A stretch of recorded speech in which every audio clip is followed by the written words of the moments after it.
सत साहेब दर्शकों, जो कहानी अभी आपको दिखाई जाएगी वह सत्य घटना पर आधारित है। ये कहानी उस महान शूरवीर राजकुमार की जिसने किसी जंगे मैदान में तलवारों से नहीं बल्कि अपने अडिग हौसलों से इतिहास रचा।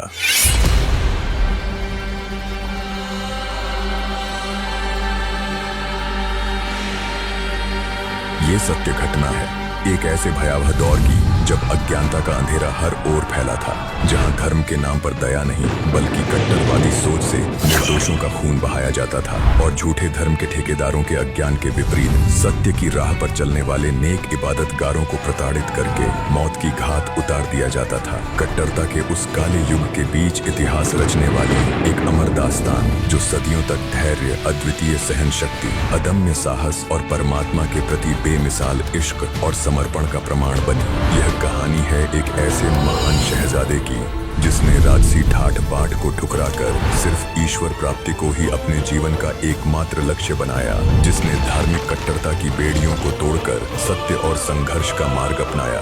यह दास्तान है एक अडिग ईमान और अल्लाह से बेपनाह इश्क करने वाले सच्चे आशिक की। ये सिर्फ एक कहानी नहीं, ये एक सत्य घटना है जो प्रत्यक्ष प्रमाण है भक्ति की शक्ति का, एक भक्त के विश्वास की जीत का। यह हर उस आत्मा के लिए एक बेमिसाल उदाहरण है जो परमात्मा प्राप्ति की राह में संघर्ष कर रहा है और सब कुछ समर्पित करने का हौसला रखता है। आइए अब देखते हैं अदम्य साहस की अमर गाथा, दास्ताने मंसूर अली।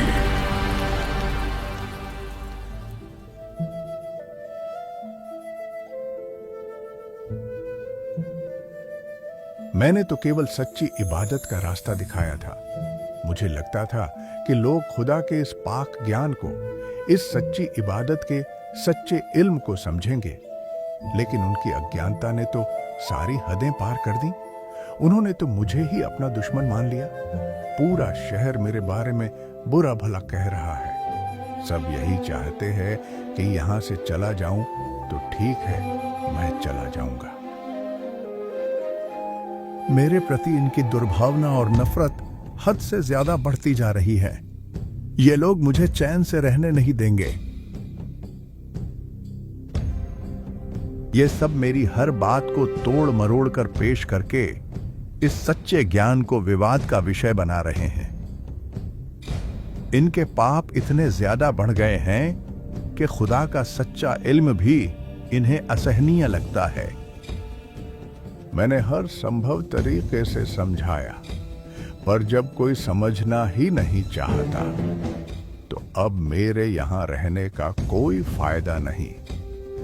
यह साकटों का शहर है और अब इस शहर को छोड़ने में ही भलाई है।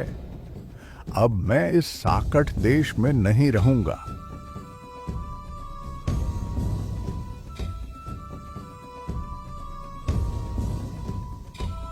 मेरे बस की बात नहीं रही मालिक। अब मैं हार चुका हूं। मैं जा रहा हूं इस शहर को छोड़कर किसी ऐसी जगह जहां शायद तेरे इल्म की कद्र हो। लेकिन मैं अगर नाकाम रहा तो अब इन अंधों को तू ही रास्ता दिखा। ये तेरे ही बंदे हैं और तू इनका मालिक। जो तू चाहे वो कर। मैं चला और ये शहर अब तेरे हवाले। तेरे बंदे तू ही संभाल।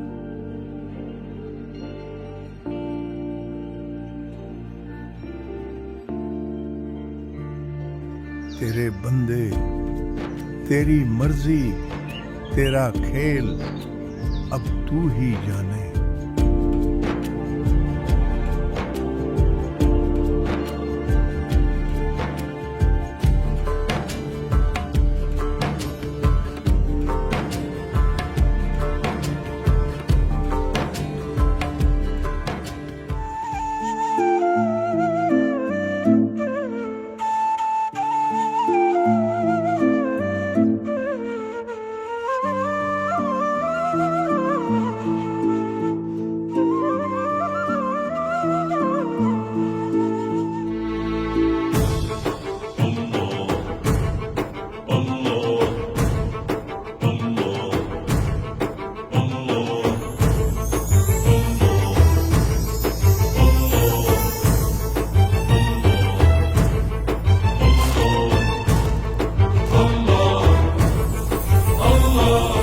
खुरासान, काबुल किला, बगदाद, बनारस एक, बलख और विलायत तक हम ही धारें भेष।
ये तो शहजादा मंसूर हैं।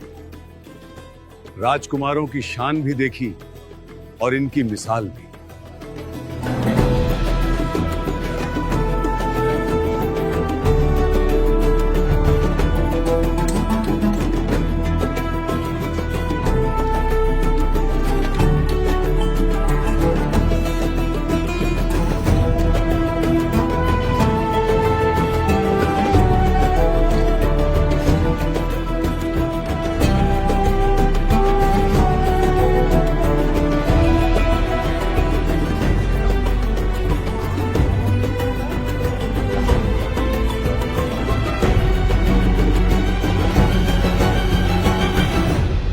जान, सब खैरियत तो है? ये लंबी कतार किस चीज की है? शहजादे, ये कतार एक मटके पानी की है। 3 दिन से कुआं सूखा पड़ा है। तालाब का पानी भी पीने लायक नहीं। ये मसला तो इंतहाई संगीन है।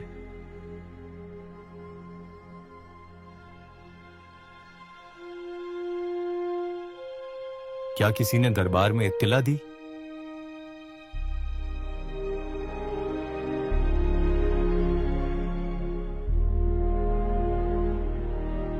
हुजूर, हमने कई बार हुक्मरानों तक बात पहुंचाई, मगर कोई सुनवाई नहीं हुई। लगता है हमारी आवाज महल तक नहीं जा रही। नहीं राजकुमार, ऐसा नहीं है। रुको अभी।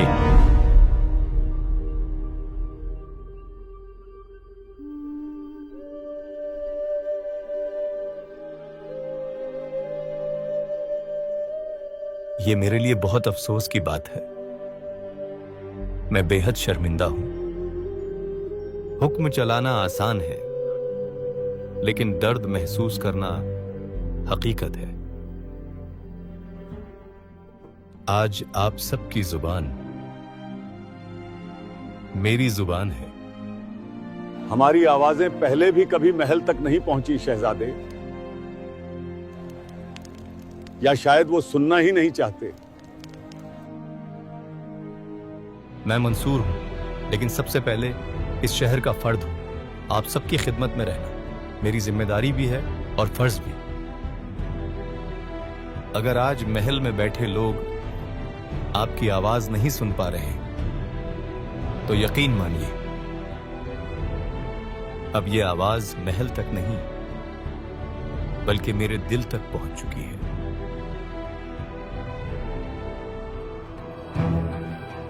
मैं खुद इस पानी के मसले का हल निकालूंगा।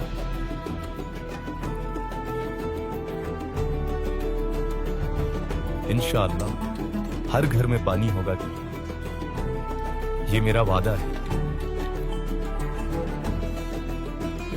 और एक शहजादे का वादा सिर्फ लफ्ज नहीं होते, पत्थर की लकीर होते हैं।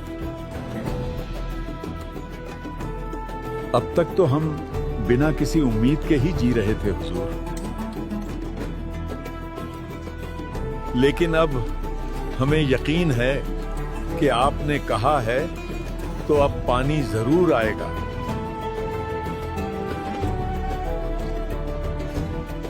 शहजादे, अल्लाह आपको सलामत रखे।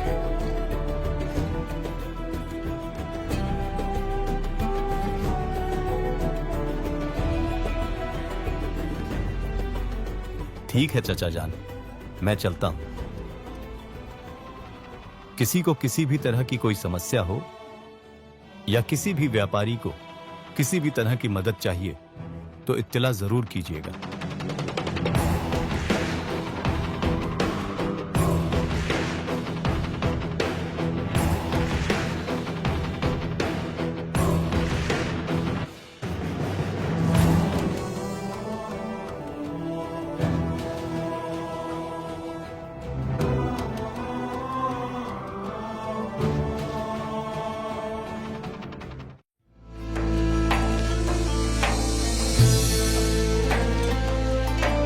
नाजिया, नूरजा, सब खैरियत तो है?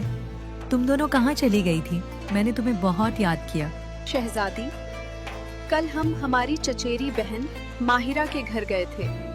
उसकी तबीयत बहुत नाजुक थी। एक ऐसी लाइलाज बीमारी ने उसे घेर लिया था जो किसी हकीम, तबीब या दुआ से भी ठीक नहीं हो रही थी। सभी हार मान चुके थे, हर उम्मीद टूट चुकी थी, मगर फिर एक दरवेश जैसे अल्लाह की रहमत बनकर उतरे हों। उन्होंने ना कोई दवा दी, ना तावीज बांधा, बस एक बार आशीर्वाद दिया और माहिरा ऐसे उठ खड़ी हुई जैसे कभी बीमार थी ही नहीं। सिर्फ आशीर्वाद से ही उसे पल भर में शिफा मिल गई। सालों की लाइलाज बीमारी बस एक पल में सिर्फ एक आशीर्वाद से ठीक हो गई। क्या सच में ऐसा मुमकिन है? अगर किसी के जरिए मुमकिन है तो पूरी दुनिया में वो सिर्फ एक ही शख्स हैं, समस्तर बेज जी।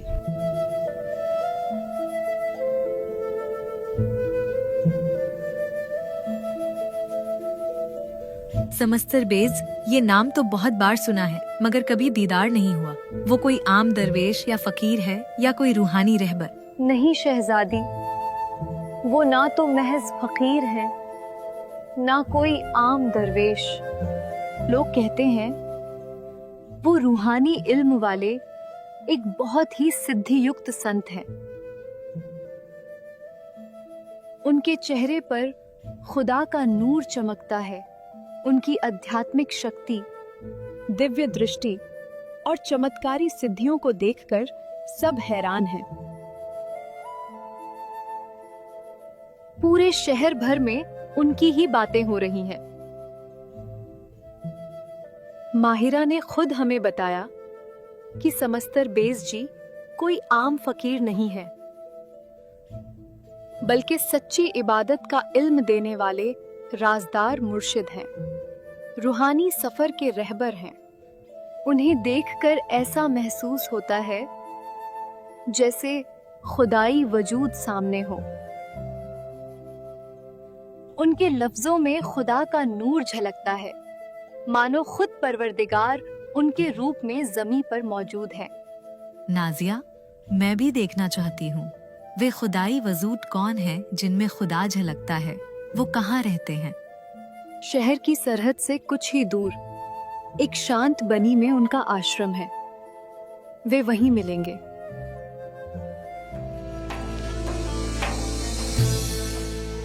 सिर्फ महल में ही नहीं, पूरे शहर में समस्तर बेद जी की ही चर्चा हो रही थी।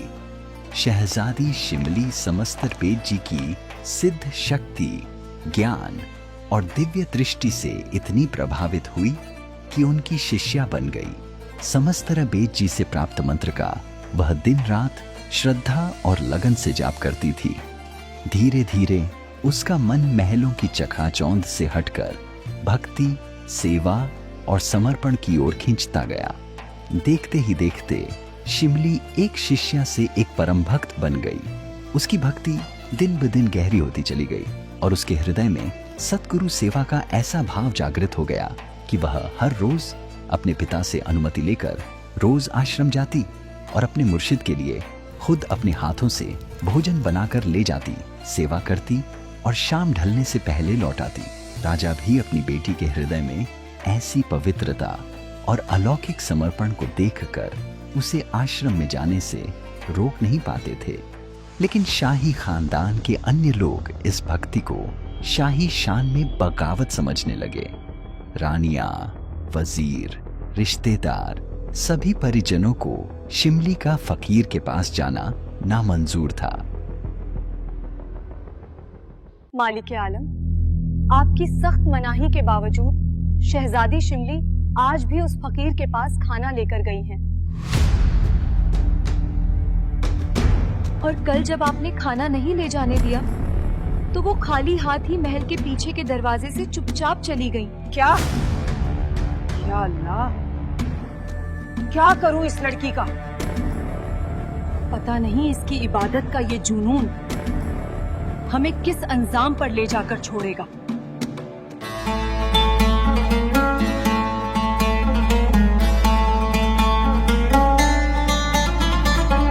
मालिका आलम, शहजादी साहिबा आ गई हैं।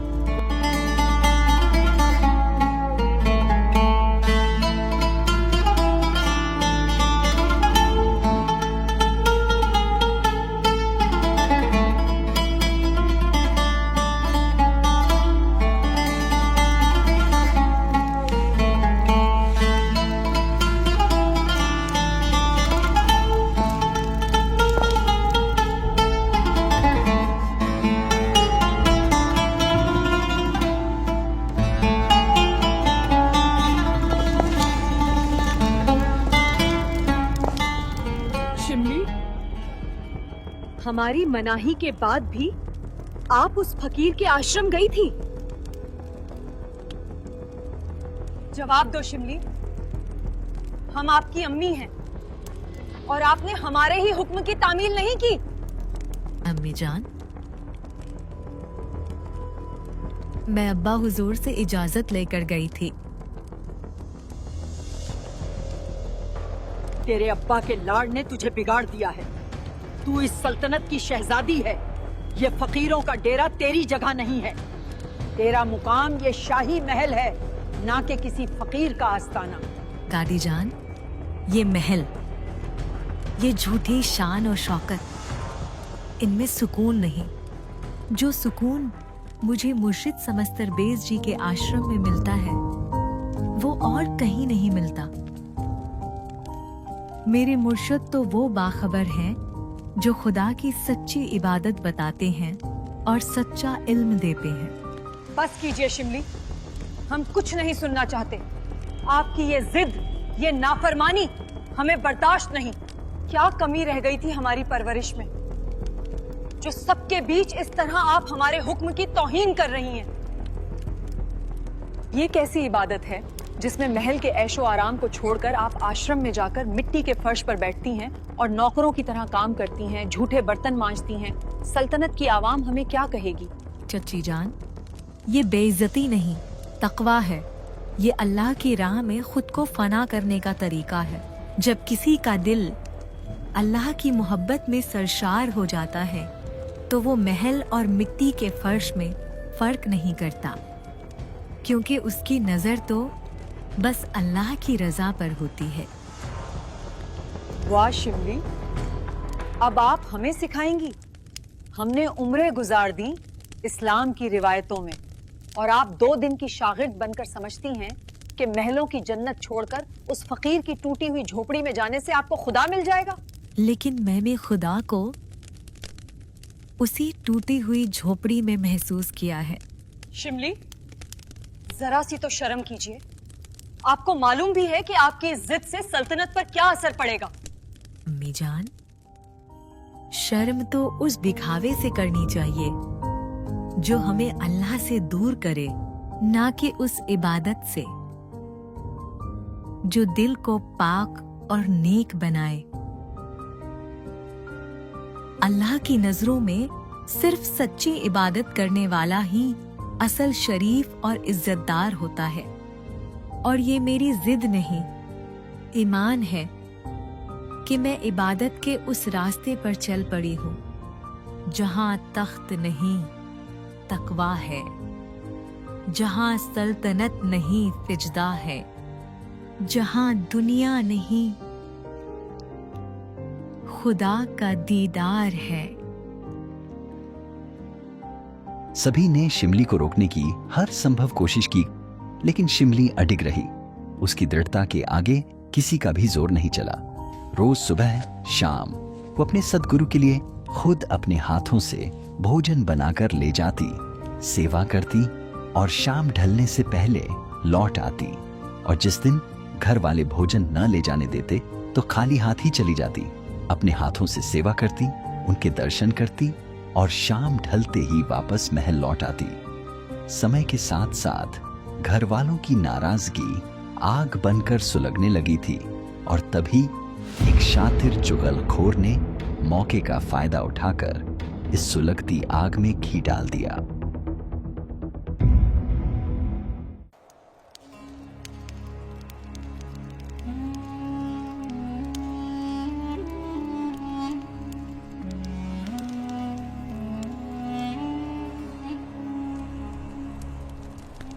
क्या बात है शहजादे, आप कुछ परेशान लग रहे हैं। नहीं नहीं इरशाद, ऐसी कोई खास बात नहीं। जनाब, एक बात कहनी थी आपसे। कहने की हिम्मत नहीं होती, पर दिल में रखूं तो यह ज़मीर गवाही नहीं देता। आखिर सल्तनत और इस शाही खानदान की इज्जत का सवाल है। हमने इस रियासत का नमक खाया है, इसलिए इस रियासत की इज्जत का फर्ज हमारा है। आखिर क्या बात है, क्या कहना चाहते हो? सीधे सीधे कहो।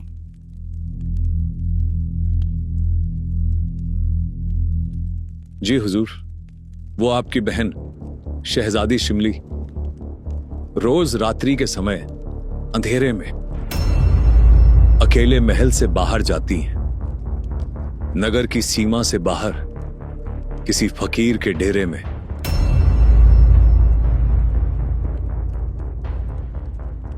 ये सब आपको कैसे बताऊं कि जब एक शहजादी शाही खानदान की बेटी अकेले महल से बाहर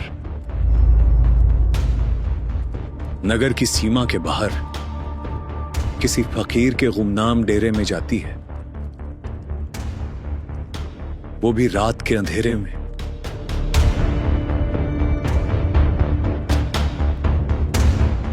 तब बदनामी का ये काला साया हमारे खानदान की पाक इज्जत पर कालिख लगा देता है। शहजादी की चर्चा पूरे शहर में आग की तरह फैल रही है। लोग न जाने क्या क्या बातें बना रहे हैं, फुसफुसाहटें अब शोर बन रही हैं। अगर ऐसा ही होता रहा तो आपके वालिद, हमारे बादशाह सलामत का सर भी शर्म से झुक जाएगा। यदि शहजादी को ना रोका गया तो वो दिन दूर नहीं जब हमारी रियासत, जिसका रुतबा दूर दूर तक फैला है, इसकी इज्जत पर कलंक लग जाएगा और खाक में मिल जाएगी आपकी बादशाही शान। अब आपको ही कुछ करना होगा शहजादे, इससे पहले कि बहुत देर हो जाए।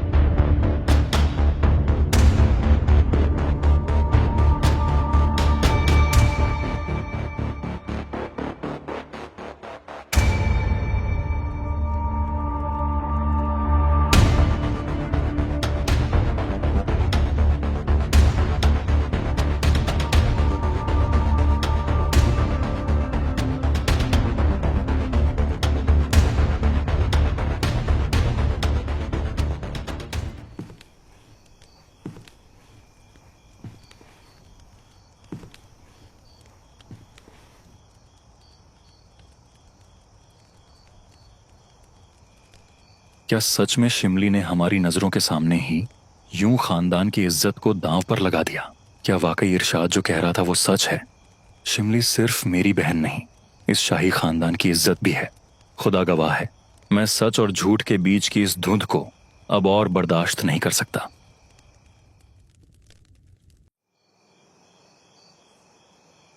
चुगलखोर इरशाद की कुटिल बातों से मंसूर का अशांत और बेचैन मन गहरे विचारों में खोया हुआ था।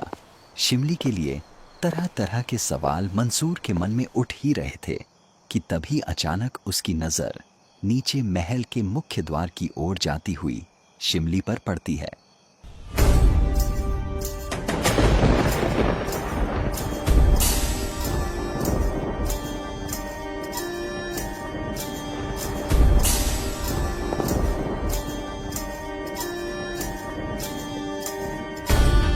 आपकी बहन शहजादी शिमली रोज रात्रि के समय अकेले महल से बाहर जाती है। नगर की सीमा से बाहर किसी फकीर के डेरे में शहजादी की चर्चा पूरे शहर में आग की तरह फैल रही है। लोग न जाने क्या क्या बातें बना रहे हैं। अगर ऐसा ही होता रहा तो आपके वालिद हमारे बादशाह सलामत का सर भी शर्म से झुक जाएगा।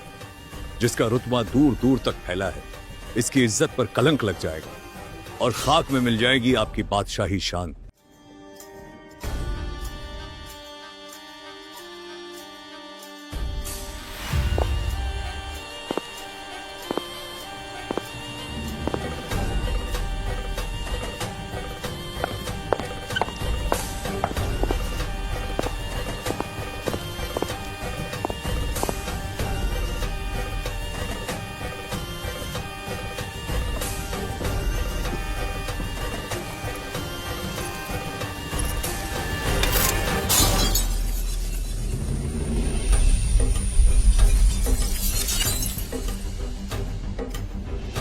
आज उस हकीकत से पर्दा उठ ही जाएगा जो अब तक मेरी रूह में शक बनकर चुभ रही है, और शिमली की इबादत का सच सामने आएगा। आज अपनी आंखों से देखूंगा उस फकीर के आश्रम में आखिर क्या होता है।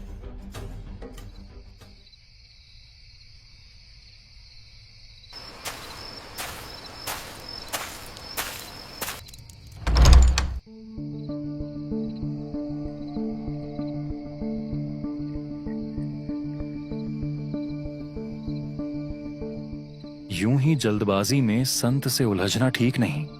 पहले खुद देखना होगा कि असल में आश्रम के अंदर की हकीकत क्या है।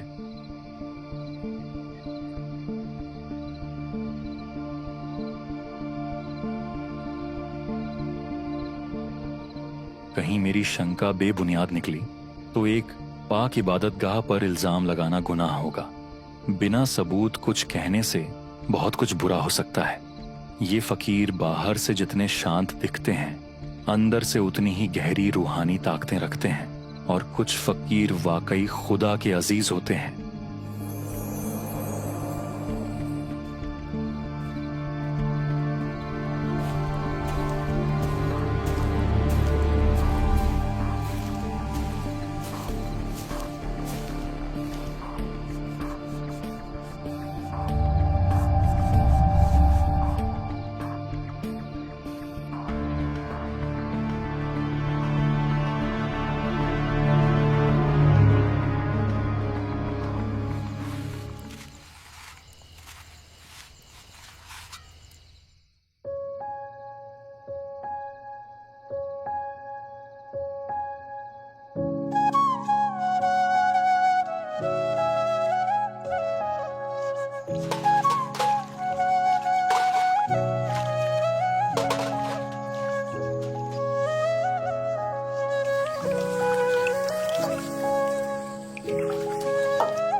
सत्संग से सभी तरह की शंकाएं पूरी तरह से दूर हो जाती हैं। इसलिए सत्संग को बहुत ध्यान से सुनना चाहिए। दुनिया में विशेषकर 2 ताकतें हैं जो सब जीवों को प्रभावित कर रही हैं। एक रहमान, दूसरी शैतान। रहमान तो कादिर अल्लाह पूर्ण परमात्मा है और शैतान वो है जो इंसान को गुमराह करने की कोशिश में लगा रहता है। ये दोनों ही ताकतें हर पल हमारे ईमान और हमारे फैसलों पर हावी रहती हैं। कादिर अल्लाह ही सच्चा ज्ञान बताते हैं, जबकि शैतान गुप्त रहकर अज्ञान और ज्ञान का मिलाजुला अधूरा आध्यात्मिक ज्ञान देता है, लोगों को भ्रमित करता है। फिर समर्थ परमेश्वर कादिर अल्लाह संत या सच्चे मुर्शिद के रूप में प्रकट होकर अपना संपूर्ण आध्यात्मिक ज्ञान, सच्चा इल्म बताते हैं। जिन्हें ज्ञान नहीं होता वे अल्लाह को निराकार यानी बेचून कहते हैं, लेकिन फिर यह भी कहते हैं कि खुदा 7वें आसमान पर तख्त पर बैठे हैं। जब वह तख्त पर बैठे हैं तो वह साकार और मनुष्य जैसा है, लेकिन जब अल्लाह जमीन पर आते हैं तो इसी भ्रम के कारण लोग उन्हें पहचानने में गलती कर जाते हैं कि अल्लाह बेचून है। वे उनके वास्तविक और संपूर्ण आध्यात्मिक ज्ञान को अपने अज्ञान के कारण झूठा मानकर स्वीकार नहीं करते और न ही उन्हें खुदा मानते हैं। अल्लाह कबीर ने कलाम कबीर यानी सूक्ष्म वेद को शैतान काल के पास भेजा था, जिसने कलाम कबीर का अधूरा ज्ञान कुरान, बाइबल, जबूर, तौरात और इंजिल जैसी पाक किताबों में फैला दिया। उस अधूरे इल्म को भी ठीक से ना समझकर सभी लोग शास्त्रों के विपरीत साधना करने लगे। ऐसे में कादिर अल्लाह संपूर्ण आध्यात्मिक ज्ञान लेकर हर युग में आते हैं। वह अच्छी आत्माओं को मिलते हैं, उनकी भक्ति की उलझनों को सुलझाते हैं और उन्हें सच्चा आध्यात्मिक ज्ञान बताते हैं। फिर वे शागिर्द यानी शिष्य अपनी गलत साधना छोड़कर सत्य भक्ति, सच्ची इबादत करके मोक्ष प्राप्त करते हैं। शैतान यानी काल ब्रह्म लोगों को भ्रमित करके धर्म ग्रंथों के विपरीत इबादत बताता है। वह अपने दूत भेजता रहता है, तप और कठिन साधना करने की प्रेरणा देता है। परमात्मा प्राप्ति की तड़प में साधक वो करने लगते हैं, पूर्ण परमात्मा कादिर अल्लाह उन्हें मिलते हैं और आसान नाम जाप और इबादत की वास्तविक विधि बताते हैं। अल्लाह ताला कबीर सबका उत्पत्ति करता है और पृथ्वी पर इंसान की तरह भ्रमण करते हैं, यथार्थ आध्यात्मिक ज्ञान बताते हैं। खुद अल्लाह ताला जिंदा बाबा के वेश में अपनी अच्छी आत्माओं को मिलता है और जो गलत साधना कर रहे थे उन्हें सच्ची भक्ति विधि बताता है, सच्ची इबादत का सच्चा इल्म देता है और उनका कल्याण करता है। मैं भी पहले एक प्रसिद्ध मौलवी था। वही सर्वशक्तिमान कादिर अल्लाह कबीर जी अपने सिद्धांत अनुसार मुझे भी मिले थे जिंदा बाबा के भेष में। अल्लाह कबीर ने मुझे संपूर्ण अध्यात्म ज्ञान यानी सच्ची इबादत का इल्म समझाया। मुझे अल्लाहू अकबर यानी अपने ही बारे में समझाया। मुझे सतलोक दिखाया, सतलोक की सारी जानकारी दी और फिर वापस छोड़ा और अपनी सच्ची इबादत का सच्चा इल्म दिया और तब मैंने मौलवी पद त्याग दिया। फिर मैं भी सत्य साधना, सच्ची इबादत करने लगा। अल्लाह ने मुझे केवल एक मंत्र दिया जो मैं तुम्हें जाप करने को देता हूं। इस तरह समस्तर बेद जी ने 2 घंटे तक सत्संग सुनाया और गूढ़ आध्यात्मिक ज्ञान समझाया, सतलोक की पूरी जानकारी दी और सच्ची इबादत के बारे में गहराई से बताया। मंसूर ने ऐसा सत्संग पहले कभी नहीं सुना था। वो खामियों की तलाश में आया था, मगर यहाँ तो सिर्फ पाकीज़गी थी। समस्तर बेद जी के हर शब्द में रूह को झकझोरने वाली सच्चाई थी। वो जो सुन रहा था वो महज लफ्ज नहीं थे, वो तो सदियों की तलब के जवाब थे जो हकीकत बनकर मंसूर की इस रूह के वजूद से टकरा गए, जो खुदा के लिए जन्मों से भटकती रही थी। मंसूर सिर्फ सुन नहीं रहा था, वो अपने अंदर किसी और अंदरूनी रूहानी एहसास को महसूस कर रहा था, जैसे अंदर से ही उसके दिल की कोई आवाज उससे कह रही हो, ये इल्म अब तक कहां कोई और दे सका।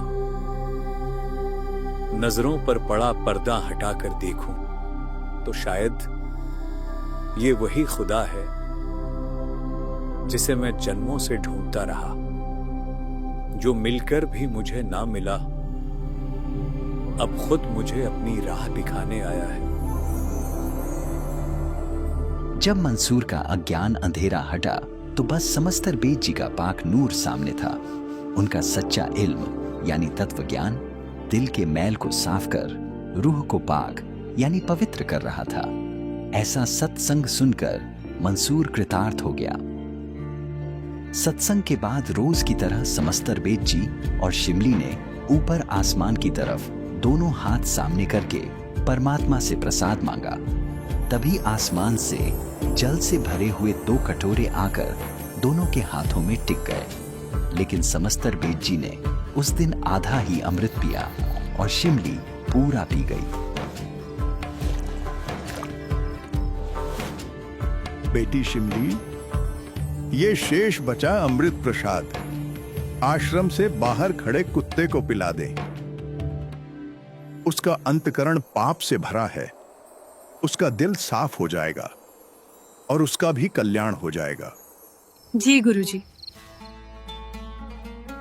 शिमली बेटी, इसे दीवार के इसी सुराख से फेंक दे, तेरे बाहर जाने तक कहीं कुत्ता भाग न जाए। शिमली के लिए उसके मुर्शिद का हर हुक्म रब का फरमान था। उसने बिना देखे अमृत को दीवार के सुराख से बाहर फेंक दिया। खुदा की रहमत को इंसान नहीं समझ सकता। जिसे शिमली बेजुबान जानवर समझ रही थी, वह तो उसका अपना भाई मंसूर था, जो शक की नापाक नियत से आया था, मगर खुदा ने उस पर भी दया बख्शी।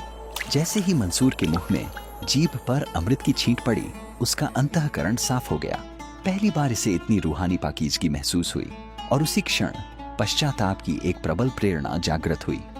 कभी कभी इंसान एक रास्ते पर गुनाह की नीयत से चलता है, पर अगर रब का रहम हो जाए तो उसी रास्ते पर उसे तौबा का इल्हाम नजर आ जाता है। मंसूर के साथ भी यही हुआ। उसे अपने ही ख्याली गंदगी पर बहुत शर्म महसूस हो रही थी।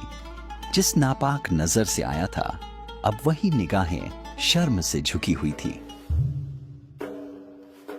जो अमृत उसकी जुबान पर गिरा, वो महज पानी की बूंद नहीं थी, वो अल्लाह का कर्म था जो उसके दिल पर जमी पाप के मैल को नष्ट कर रहा था। अल्लाह के इस फजल से मंसूर का दिल पाक साफ और बेदाग हो गया। उसकी रूह में एक सबसे गहरा एहसास उठ रहा था जो खुदा की नजदीकी बयान कर रहा था। ये प्रेरणा रब की ही रहमत थी। ये वो लम्हा था जहां पहली बार मंसूर के दिल में खुदा की मौजूदगी महसूस हो रही थी।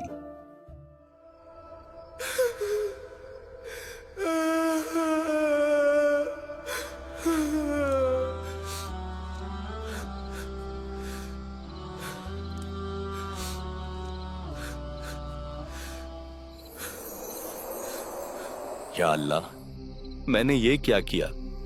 जिसे गुनाह की राह समझता रहा, वो तो पाक इबादत की राह निकली। जिस बहन पर इल्जाम लगाया, वो तो खुद खुदा की ही शागिर्द निकली। जिन्हें जिस मुर्शिद को देखा नापाक शक की नजर से, वो तो पाक परवरदिगार निकले। और मैं कमबख्त गुनाह भरी नजर लिए खुदा को भी फरेबी इंसान समझ बैठा। मंसूर के दिल में आत्मग्लानि का अथाह भाव उमड़ रहा था। अपनी हर भूल पर पछताते हुए मंसूर आंसू बहाता हुआ रहमत की उम्मीद में आश्रम के अंदर प्रवेश हुआ।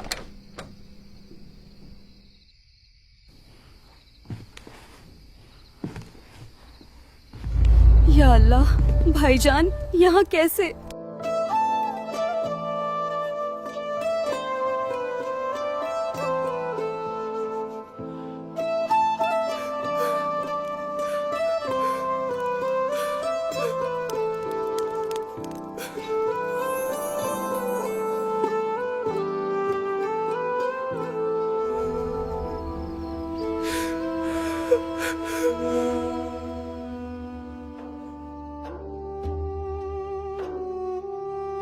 हे अल्लाह की जात, मुझे माफ कर दीजिए। मैंने आपकी पाक नियत पर शक किया। मैं बहुत शर्मिंदा हूं। हे अल्लाह की जात, मुझे माफ कर दीजिए।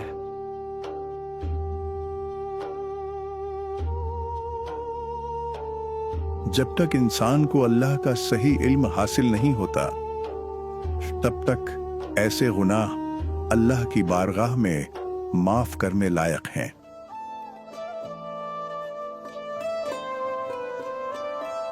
जिसे कभी सच्चा इल्म ही न मिला हो, अल्लाह ऐसे गुनाहगार को उसकी नीयत से देखता है, उसके गुनाहों से नहीं। ऐसा नादान बंदा अगर दिल से तौबा करे, बेखबर समझकर, ना समझ मानकर, उसे भी माफ कर देता है। लेकिन इल्म हासिल करने के बाद यदि जानबूझकर संत या मुर्शिद के बारे में दिल में दोष आता है, तब तुम यकीनन दोषी होगे, अल्लाह की निगाह में गुनाहगार होगे। जिस रहमत से समस्तर बेद जी ने मंसूर को माफ किया, उसमें सिर्फ माफी नहीं थी, वहां उनकी पाक मोहब्बत थी, जिसमें हिदायत भरा खुदा का फजल और रहमत भी शामिल थी। समस्तर बेद जी ने मंसूर को काफी देर सत्संग सुनाया। मंसूर ने एक एक वचन बहुत ध्यान से सुना। वो प्रत्येक वचन उसके अंतःकरण में जाकर समा गया। ज्ञान सुनने के बाद मंसूर के दिल में बस एक ही सच्ची तलब जगी, ऐसे खुदाई वजूद मुर्शिद का शागिर्द बनकर सच्ची इबादत हासिल करने की तलब। मंसूर अब शहजादा नहीं रहा, वो खुदा का तलबगार बन गया था। वो जो कभी तख्त पर बैठा करता था, आज मुर्शिद के चरणों में जमीन की सबसे नीची जगह पर बैठने को तरस रहा था, बस इसलिए कि खुदा की रहमत भरी नजर हासिल हो जाए। यही वो एहसास है जहां से सच्चे भक्ति भाव, सच्ची तौबा की चिंगारी उठती है।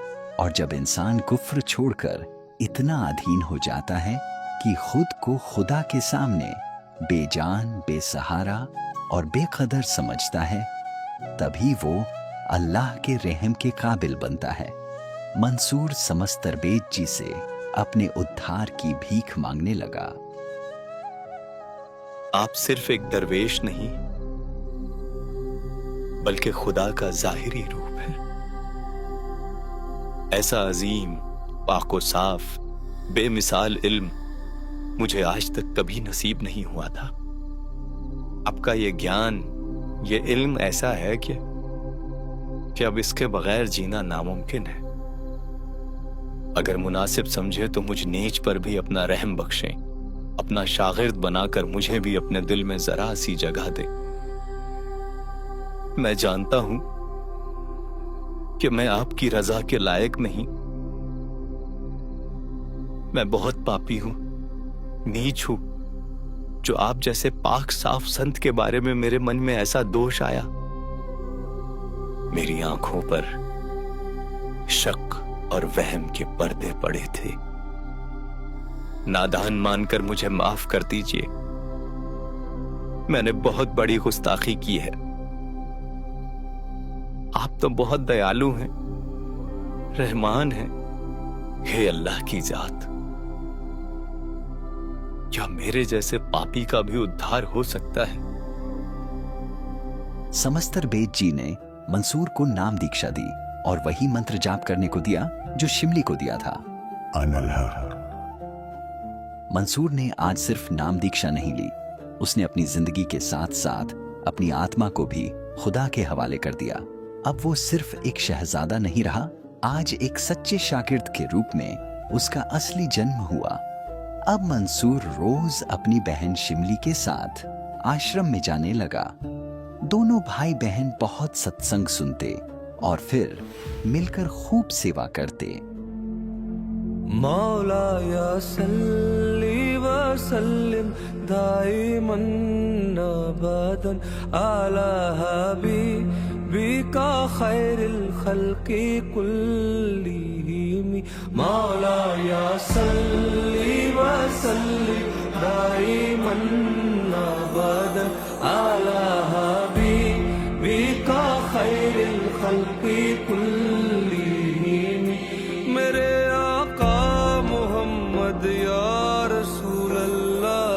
देखो, जहाँ के गम में डूबा हूँ मेरी दवा को देखो।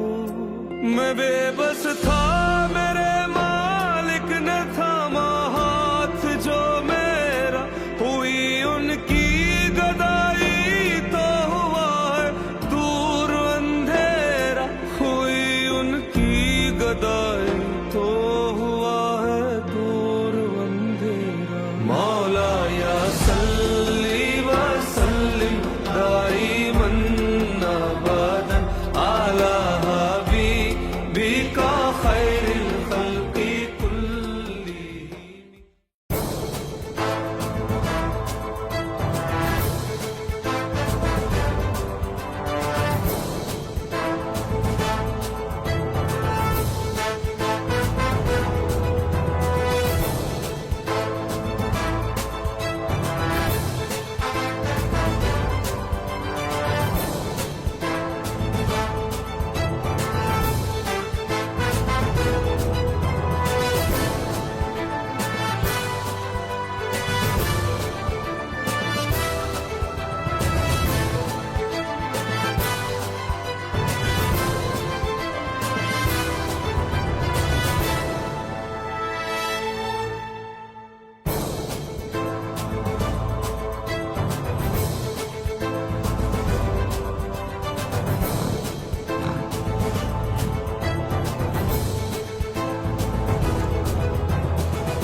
अम्मा जान, आप कैसी हैं? सब खैरियत है? अरे मेरे शहजादे, आपने तो हमारी सारी मुसीबतें दूर कर दी। कुएं भी भर गए हैं, तालाब में भी साफ पानी आ गया है। अब कोई भी प्यासा नहीं सोता। हमारे घरों में फिर से रौनक लौट आई है। आपने तो हमें जिंदगी दोबारा बख्श दी। शहजादे मंसूर, आपने जो कहा वो कर दिखाया। किसी ने हमारी इतनी नहीं सुनी थी जितनी आपने सुनी। हमारी सारी परेशानियां दूर हो गई। अब कोई फिक्र नहीं, कोई परेशानी नहीं। आपने हमारी खोई हुई उम्मीद लौटा दी है। ये सब आपके रहम से हुआ। अम्मा जान, चच्चा जान, मेरे प्यारे शहर के बाशिंदों, ये सब मेरी वजह से नहीं हुआ।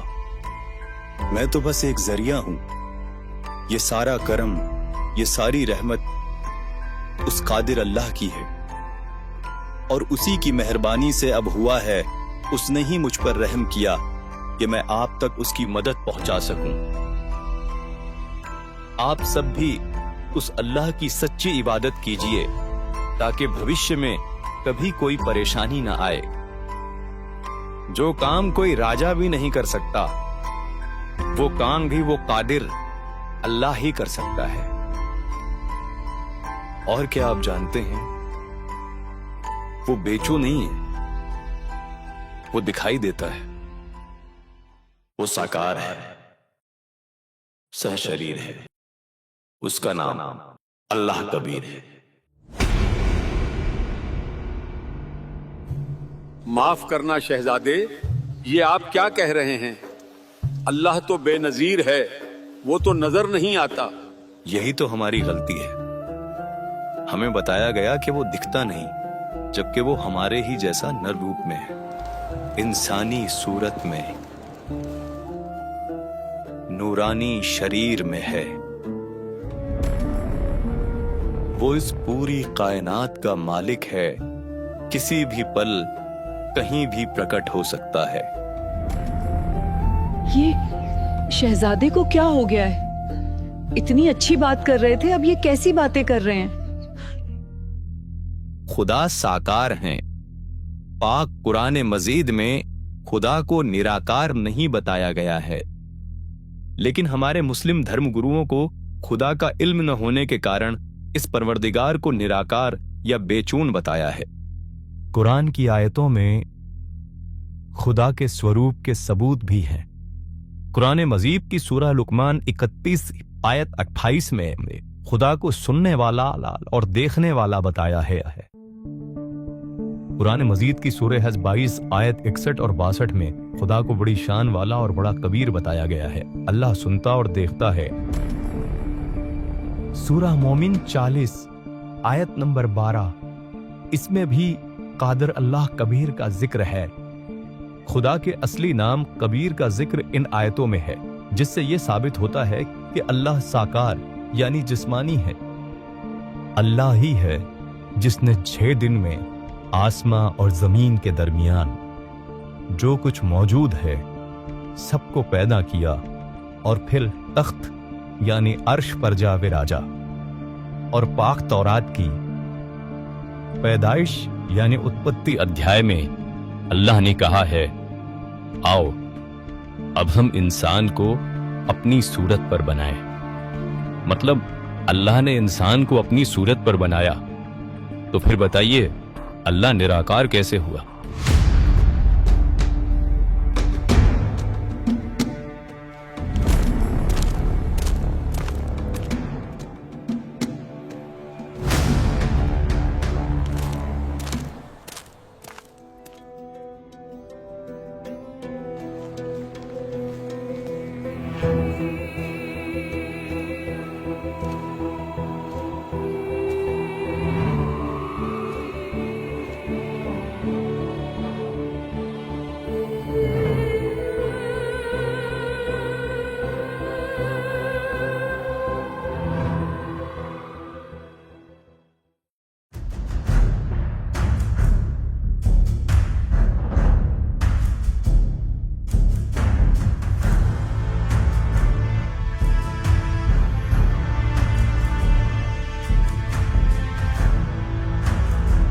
ये 5 वक्त की नमाज, ये अल्लाह के लिए भूखा प्यासा रहना, रोजा रखना, ये सिर्फ ज़ब्ते नफ्स नहीं, ये खुद को पाक करके रूह के साथ साथ खुद के जिस्म को अल्लाह की राह में लगाने का सबसे आसान जरिया है।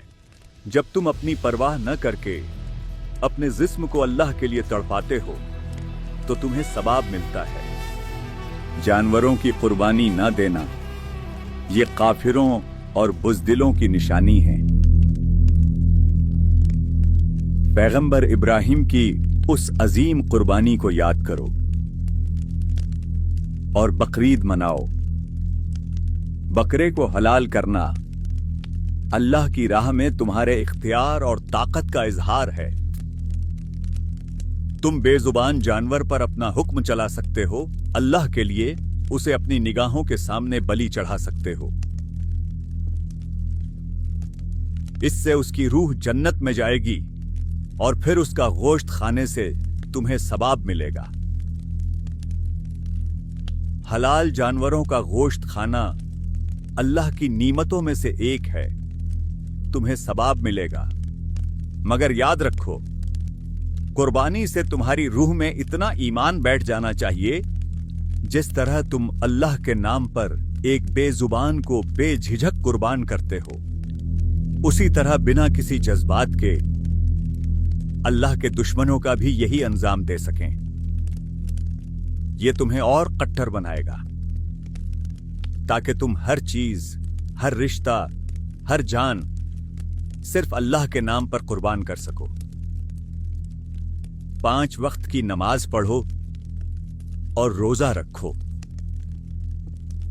जब तुम अपने जिस्म को अल्लाह के लिए भूख प्यास से तड़पाते हो तो तुम्हें सवाब मिलता है। और तस्बीह को अपनी जिंदगी का नियम बना लो। और याद रखना, अल्लाह की पाक किताबें पढ़कर तुम मसाइक यानी विद्वान बन सकते हो। जब तुम इन सब बातों पर अमल करोगे तो यकीनन तुम्हें अल्लाह ताला की कुर्बत नसीब होगी और तुम्हें अल्लाह पाक मिल जाएंगे।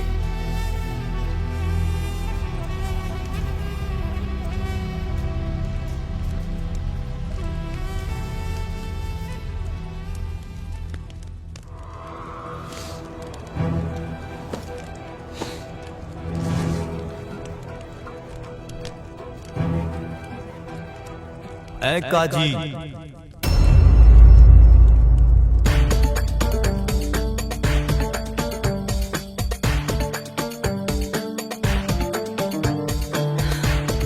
ये तो शहजादे मंसूर हैं।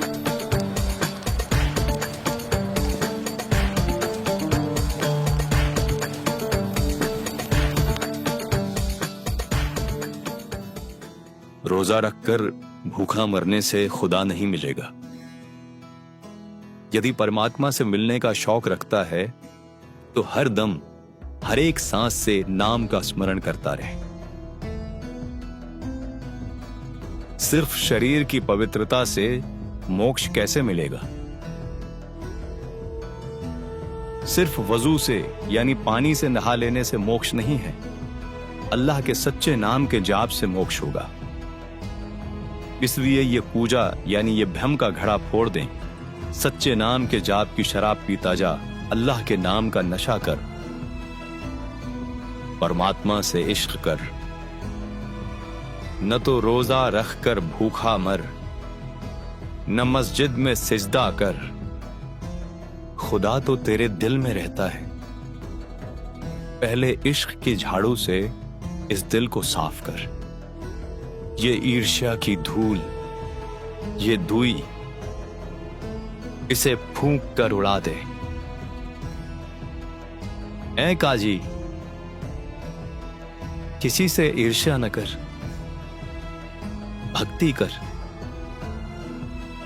ये माला, ये तस्बीह जो धागे में डाल रखी है, इसे तोड़ दें और मन की माला जप। इन किताबों को पानी में बहा दे। इनमें खुदा को पाने का रास्ता नहीं है। तू विद्वान या मसाइक बनकर क्या करेगा? मजीखत को जला डाल, इस अहंकार का नाश कर। अल्लाह से डर। मांस का निवाला मत खा, ये कुफर का है, ये पाप का निवाला है। अनल हक नाम हकीकत में सत्य है, हक है, सत्य है। यही सच्चा मंत्र बोलता जा, यही कलमा सुनाता जा। अगर है शौक अल्लाह से मिलने का तो हर दम नाम लो लगाता जा। अगर है शौक अल्लाह से मिलने का तो हर दम नाम लो लगाता जा। न रख रोजा न मर भूखा, न मस्जिद जाना कर सजदा। वजू का तोड़ दे कूदा, शराबे नाम पीता जा। वजू का तोड़ दे कूदा, शराबे नाम पीता जा। अगर है शौक अल्लाह से मिलने का तो हर दम नाम लो लगाता जा। पकड़ कर इश्क का झाड़ू सफा कर दिल के हुजरे को। पकड़ कर इश्क का झाड़ू सफा कर दिल के हुजरे को। दुई की धूल रक्षर पर मुसल्ले पर उड़ाता जा। अगर है शौक अल्लाह से मिलने का तो हर दम नाम लो लगाता जा। अगर है शौक अल्लाह से मिलने का हर दम नाम लो लगाता जा। धागा तोड़ दे तस्बीह किताबें डाल पानी में। मसाइक बनकर क्या करना, मजीखत को जलाता जा। अगर है शौक अल्लाह से मिलने का तो हर दम नाम लो लगाता जा। अगर है शौक अल्लाह से मिलने का तो हर दम नाम लो लगाता जा। कै मंसूर का जी से निवाला कुफर का मत खा, अनल हक नाम बरहक है, यही कलमा सुनाता जा। अगर है शौक अला से मिलने का, तो हर दम नाम लो लगाता जा।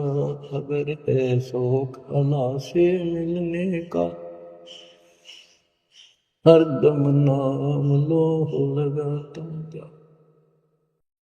ये शहजादे मंसूर क्या कह रहे हैं? अरे ये कैसी बातें कर रहे हैं? अनल हक, ये कैसा कलमा है? अरे शहजादा मुर्शिद समस्तरबेज जी का शागिर्द बन गया है तो यकीनन अब इसकी जुबान से ऐसी ही बातें निकलेंगी जो दीन के खिलाफ हों। सही फरमाया आपने। अरे छोड़िए जनाब, ये तो शहजादा है, इसे भला कौन समझाएगा? ये महलों में ऐशो आराम से रहने वाले क्या जाने इबादत क्या होती है। इन सब बातों को समझने के लिए आपकी उम्र अभी बहुत छोटी है शहजादे, और आपने अभी जिंदगी का बहुत थोड़ा सा हिस्सा ही गुजारा है। आपने अभी सवाल करना सीखा है और हमने लोगों को इबादत की राह दिखाते दिखाते जिंदगी गुजार दी है। इल्म कभी उम्र का मोहताज नहीं होता काजी साहब। बेशक आपने आज तक बहुत से लोगों को इबादत की राह दिखाई है, लेकिन क्या कभी आपने इस बात पर गौर किया है कि वो राह वाकई सही मंजिल तक जाती भी है या नहीं? अरे जाओ जाओ, अपने महलों में जाकर सियासत संभालो, इबादत पर सवाल उठाने चले हैं। क्या ये कोई बच्चों का खेल है? 2 दिन के शागिर्द बनकर हमें ही बताने आए हैं कि इबादत की सही राह क्या होती है। अरे हमने उम्र गुजार दी इस्लाम की तालीम देने में। इस तरह मंसूर बहुत से काजी, पीर, सूफी फकीर, मौलवी, हर किसी से ज्ञान चर्चा करता है। उन्हें अल्लाह की सच्ची इबादत और इल्म बताने की कोशिश करता है, लेकिन धर्म गुरु जो अपनी मान बढ़ाई और सामाजिक प्रतिष्ठा में डूबे रहते हैं, उसकी बातों को सुनना तो दूर, उसे विरोधी मानकर उससे ईर्ष्या और नफरत करने लगते हैं। उसकी ज्ञानवर्धक बातें इन धर्म के ठेकेदारों के लिए असहनीय हो जाती हैं और वे उनसे चिढ़ने लगते हैं।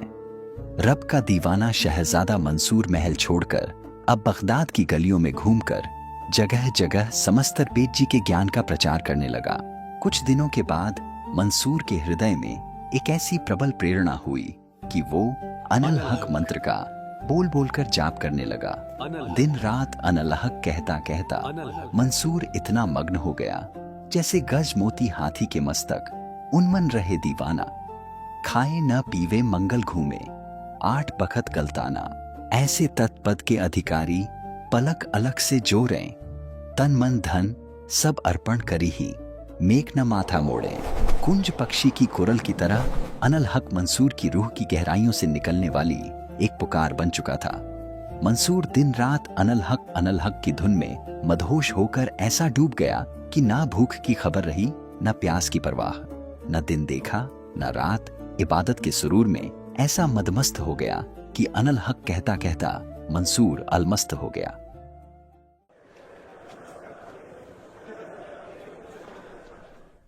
शहजादे, ये क्या हाल बना रखा है आपने?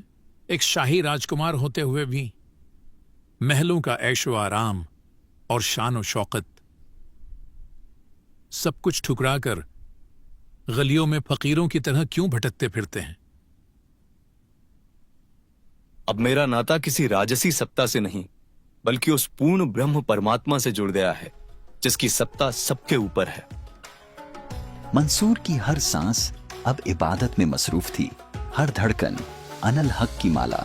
लोगों को इबादत का ये तरीका समझ नहीं आया, जिस कारण से काजी मौलाना और उनके कुछ साथी मंसूर का विरोध करने लगे। उन्होंने उसे क्या कुछ नहीं कहा, मगर मंसूर का एक ही उद्देश्य था, प्रेम में डूबकर परमात्मा को पा लेना। अनल हक एक मंत्र, एक पुकार थी जो हर पल उसके दिल में गूंजती रही। लेकिन मंसूर की ये दीवानगी धर्म के सौदागरों के लिए कयामत बन गई थी। आज की ये मजलिस कोई आम बैठक नहीं है। आज हम यहाँ जिस मकसद से इकट्ठा हुए हैं वो किसी से छुपा नहीं है। इस मुल्क के शहजादे मंसूर की हरकतें अब बर्दाश्त के बाहर हो चुकी हैं। अब ये वक्त खामोश बैठने का नहीं है। हम यहाँ इकट्ठा हुए हैं ताकि एक साथ मिलकर इसे जड़ से मिटाने की कोई राह तलाश सकें। ये हम सभी की जिम्मेदारी है कि अब हमें साथ मिलकर यह तय करना है कि किस तरह हम इस कमबख्त को अपने रास्ते से हटाएं। इसकी देखा देखी अगर लोग सीधे कुरान हदीस का हवाला देकर बहस करने लगेंगे तो हमारी क्या इज्जत रह जाएगी? फिर कौन हमें आलिम विद्वान मानेगा? देखिए, सीधी सी बात है, यह मंसूर हमारी दुकानों पर ताले लगवाना चाहता है, हमारी दीनी तिजारत को बंद करवाना चाहता है। इमाम साहब, ये मंसूर नाम का कीड़ा अब हद से आगे बढ़ रहा है। अरे इसे उस समस्तरबेज ने सिखा पढ़ाकर भेजा है। दीन की गहराई तक पहुंचने के लिए सदियां लग जाती हैं, कितनी नस्लें खप जाती हैं, और हम तो खैर पैदाइशी ही दीनदार हैं। ये हमारी क्या होड़ करेगा? और एक शहजादा होने के बावजूद ये महल की जगह गलियों में अनल हक कहता हुआ पागलों की तरह घूमता फिरता है। कौन मानेगा इस सिरफिरे की बात? कौन सुनेगा इसका इल्म? लेकिन इमाम साहब, कुछ लोग उसकी बातें सुन रहे हैं। वो कहता है कि दीन में सहूलियत है और मजहब के सभी ठेकेदारों ने इसे मुश्किल बना दिया है। इनका बताया हुआ अल्लाह को पाने का रास्ता गलत है। इस रास्ते पर चलकर कभी अल्लाह नहीं मिल सकता। जिस सच्ची राह का इल्म इन मजहब के ठेकेदारों को भी नहीं, वो सच्चा इल्म और अल्लाह को पाने की सच्ची राह सिर्फ मेरे मुर्शिद समस्तरबेज जी के पास है। ये सब कहकर मंसूर को हमसे दूर करना चाहता है। तो शहजादे की नजर में सिर्फ एक समस्तरबेज ही बाखबर है, बाकी हम सबको क्या ये जाहिल समझता है? अगर लोग इसकी मानने लगें तो फिर हमारी इज्जत कौन करेगा? कौन हमें इमाम साहब बुलाएगा? कुछ करो, इसका कोई तो हल निकालो। ये कमबख्त मंसूर बेखौफ गलियों में अनल हक कहता घूमता है। ये हमारी इबादत के तरीके और हमारे कायदों पर सरेआम सवाल उठा रहा है। जनता में उसका इल्म और उसकी इबादत की ये दीवानगी यूं ही फैलती रही तो हमारी इज्जत, हमारा रुतबा, हमारी दौलत, शोहरत सब मिट्टी में मिल जाएगी। इसे चुप कराना होगा, कुछ भी करके इसे रास्ते से हटाना ही होगा, वरना ये एक दिन हम सबको अपने रास्ते से हटा देगा। जिस जुबान से उसने हमारे खिलाफ बगावत की है वो जुबान ही काट देंगे। उसने हमारी सदियों पुरानी बुनियादें हिला डाली, हम इस जमीन से उसका नामो निशान ही मिटा देंगे, खत्म कर देंगे उस मंसूर को।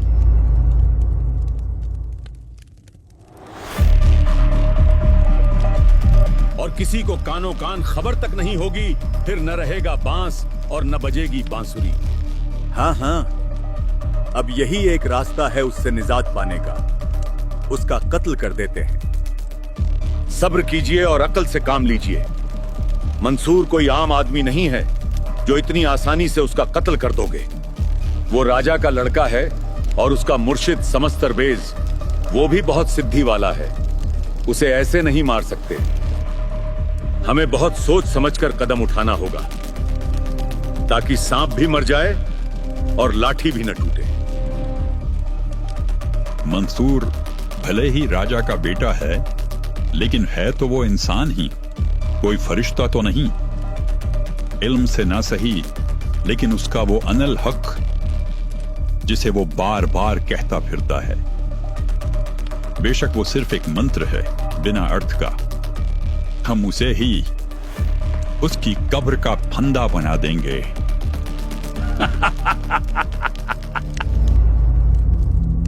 नादान जनता इस बात से अनजान है कि अनल हक का कोई अर्थ नहीं निकाला जा सकता।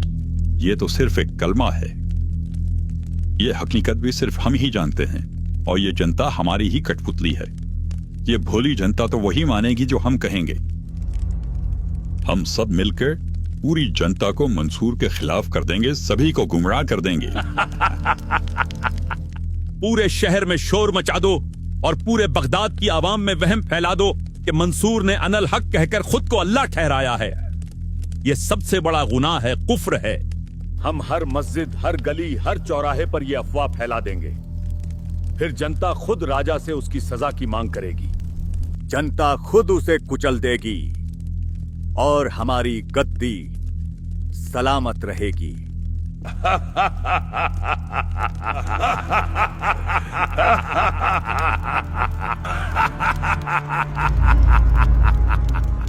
जनता को भड़काओ, उनके दिलों में जहर भर दो और इतना खौफ पैदा कर दो कि जनता खुद मंसूर को खतरा समझकर खुद खत्म कर दे।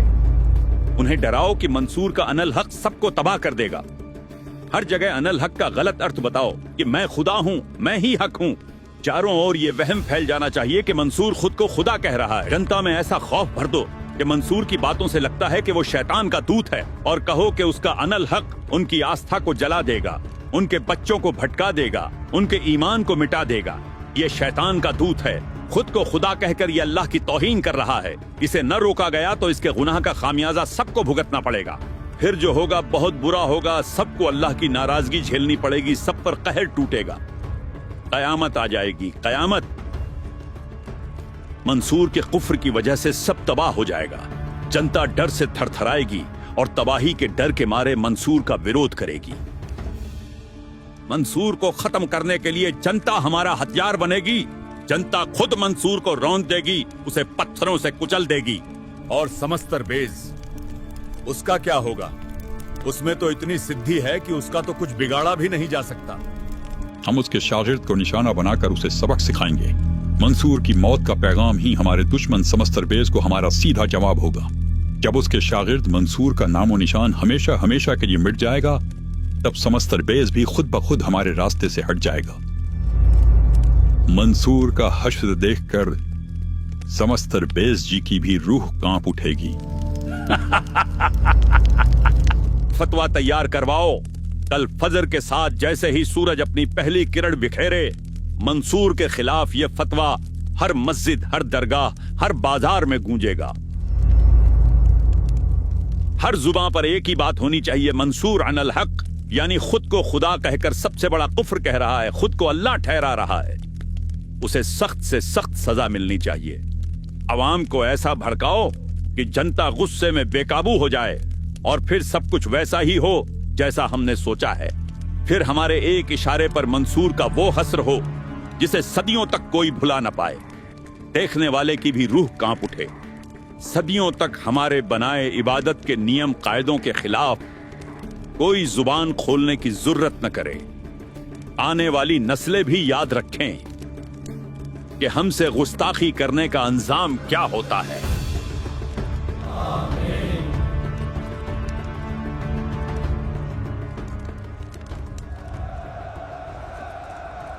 ऐ लोगों, ध्यान से सुनो। अल्लाह ने इल्म सिर्फ चुनिंदा लोगों को दिया है और हम उनमें से ही एक हैं। आम लोग दीन की बारीकियों को नहीं समझ सकते, इसलिए तुम्हें बस वही मानना चाहिए जो हम तुम्हें बताते हैं। कुरान और हदीस की सही ताबीर सिर्फ हम ही कर सकते हैं। जो हमारी बात नहीं मानेगा वो गुमराही में है।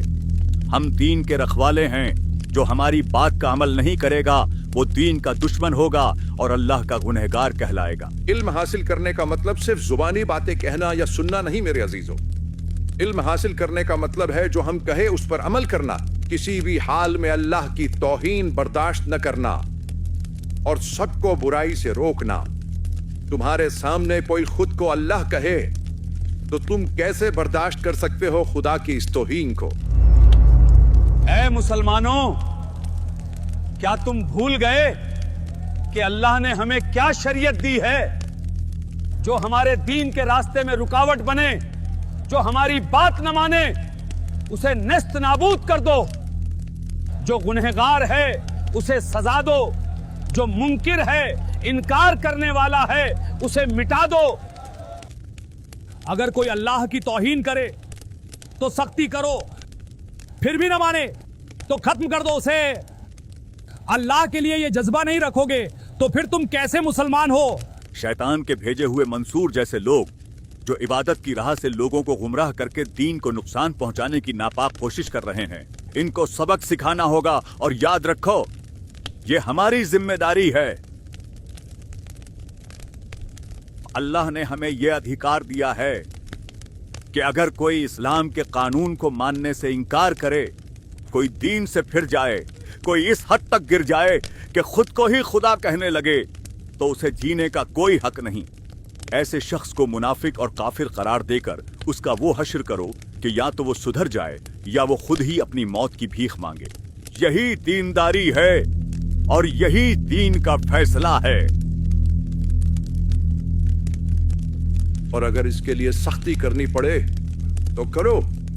अल्लाह ने हमें तलवार भी दी है और ताकत भी। दीन में तो हिम्मत और सख्ती चाहिए। अगर कोई हमारे बताए रास्ते पर न चले और खुद को ही अल्लाह बताने लगे तो ऐसे शख्स को सबक सिखाना हमारी ही जिम्मेदारी है। जो खुद को अल्लाह ठहराकर खुदा का वजूद मिटाना चाहे उसका नामो निशान मिटा दो। यही अल्लाह का हुक्म है। मंसूर जैसा काफिर खुद को अल्लाह कहकर क्या समझता है? क्या मजहब मजाक है? जो इस्लाम की रिवायतें और कानून नहीं मानता, खुद को ही अल्लाह मानता है, वो काफिर है। और काफिरों के साथ कैसा सुलूक करना चाहिए ये अल्लाह ने हमें सिखाया है। अगर इसके लिए किसी की गर्दन भी काटनी पड़े तो काट देंगे। दीन से बड़ा कुछ नहीं, ये इस्लाम का हुक्म है। और जो इस हुक्म को न माने वो भी अल्लाह का गुनहगार होगा।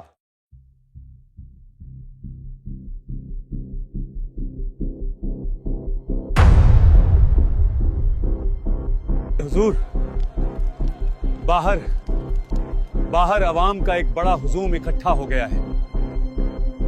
मंसूर मुर्दाबाद, मंसूर मुर्दाबाद।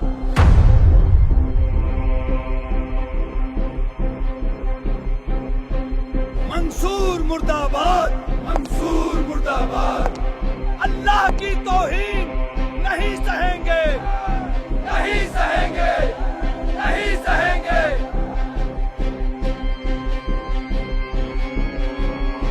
अल्लाह की तौहीन नहीं सहेंगे, नहीं सहेंगे, नहीं सहेंगे। दीन के दुश्मन को फना करो, फना करो, फना करो।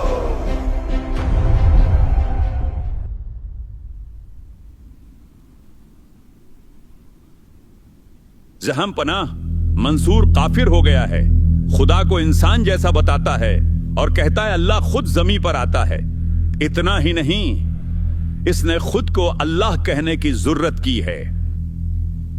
यह खुदा की तौहीन है, यह दीन की बेअदबी है और यह इस्लाम के सीने में खंजर घोंपने जैसा है। इसलिए हम सभी आपके पास आए हैं। अवाम में भी गुस्से की आग है।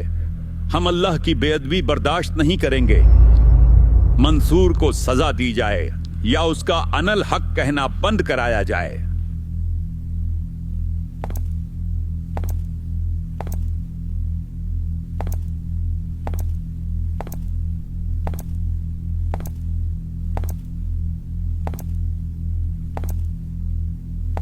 मंसूर मुर्दाबाद, मंसूर मुर्दाबाद, मंसूर मुर्दाबाद, मंसूर मुर्दाबाद।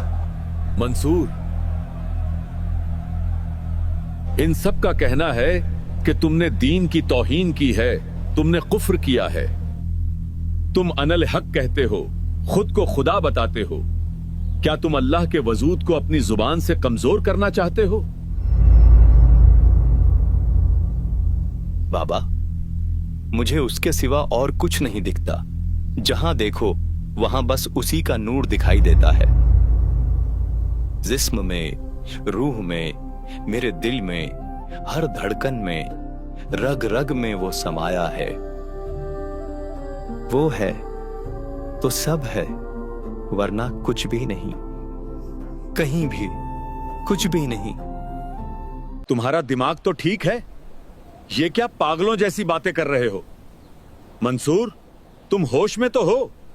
ये सब क्या कह रहे हो? कुछ तो होश और हवास से काम लो। तुम मेरे बेटे हो, बगदाद के बादशाह के बेटे, इस मुल्क के शहजादे। ये महल तुम्हारा है, ये दौलत शोहरत सब तुम्हारी है, ये तुम्हारी सल्तनत है। मेरे बाद तुम्हें ही इन सब पर राज करना है। होश में आओ। देखो तुम्हारे चारों तरफ ये शान और शौकत, ये महल, ये ऐशो आराम, ये है तुम्हारी असली जिंदगी। और ये क्या हाल बना रखा है तुमने? क्या हो गया है तुम्हें? तुम क्यों ऐसी बहकी बहकी बातें कर रहे हो? तुम्हारे इस रवैये से पूरी आवाम आज तुम्हारे खिलाफ खड़ी है। मत करो ये सब, मेरी बात मानो और बंद करो ये अनल हक कहना। जिद छोड़ दो मंसूर, ये दुनिया क्या कहेगी?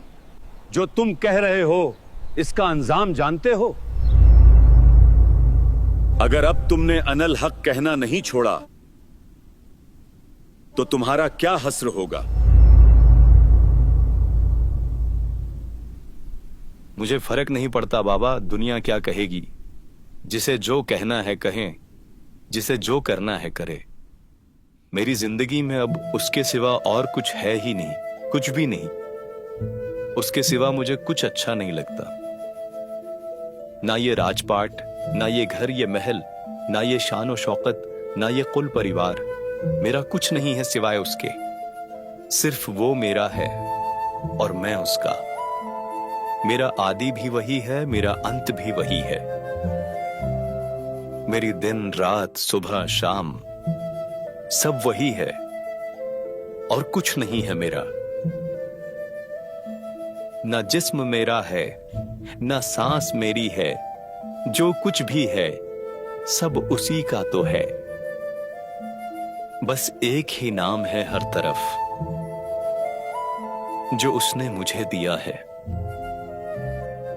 अनल हक, अनल हक, अनल हक। मेरा फर्ज है अपनी आवाम की हिफाजत करना और उनकी अकीदत का एहतराम करना। मैं नहीं चाहता कि मेरी सल्तनत में तेरी वजह से बगावत हो जाए। मैं सबके सामने आखिरी बार तुझे मौका दे रहा हूं, जिद छोड़ दे मंसूर और अनल हक कहना बंद कर दे।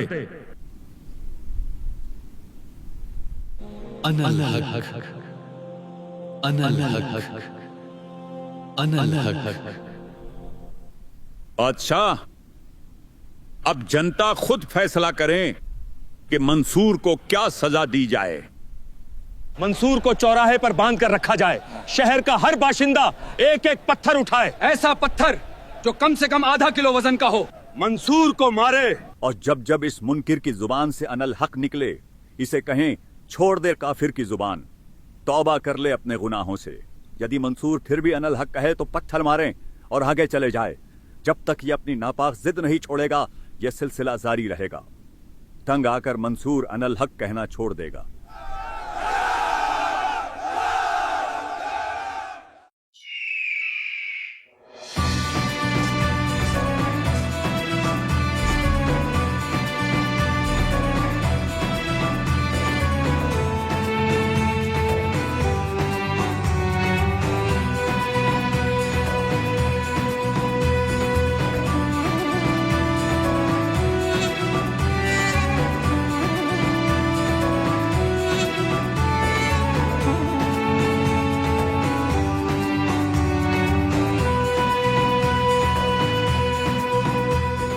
शहर वालों, दीन के गद्दार, अल्लाह के मुनकिर शहजादे मंसूर को आज सबके सामने उसके गुनाहों की सजा दी जाएगी। मंसूर का गुनाह है कि ये खुद को अनल हक कहकर खुद को खुदा कहता है, खुद को ही अल्लाह ठहराता है। हर मुसलमान का ये फर्ज है कि वो इस मंसूर को राह रास्त पर लाने के लिए इसके साथ जैसा सुलूक करना पड़े करें, इसको अपनी गलती का एहसास दिलाए। और अगर ये नापाक जुबान से अनल हक कहें तो हर शख्स दीन की खातिर इसे पत्थर मारे। शहर का हर बाशिंदा यहां से एक एक पत्थर उठाए और एक कतार में खड़ा हो जाए। यहां रखा हर एक पत्थर कम से कम आधा किलो वजन का है। कतार में बारी बारी इस मंसूर के सामने आगे आए और जब इस मुनकिर की जुबान से अनल हक निकले तो इसे पत्थर मारे और कहें छोड़ दे अनल हक कहना, तौबा कर लें अपने गुनाहों से। अगर फिर मंसूर अनल हक कहे तो दूसरा भी पत्थर मारे और आगे बढ़े। फिर तीसरा आए, फिर चौथा आए। जब तक ये अपनी नापाक जिद नहीं छोड़ेगा ये सिलसिला जारी रहेगा। ये पूरी आवाम का फैसला है और यही दीन का हुक्म है। अनल हक, अनल हक, अनल हक, अनल हक, अनल हक।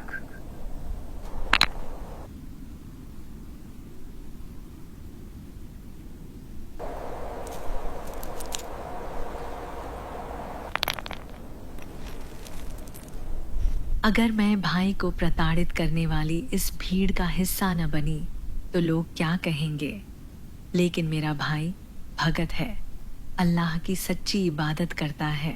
मैं उसे तकलीफ भी नहीं पहुंचाना चाहती, इसलिए मैं उसे पत्थर की जगह ये फूल मार दूंगी। जनता में मेरी बुराई भी नहीं होगी और भाई को भी तकलीफ नहीं होगा।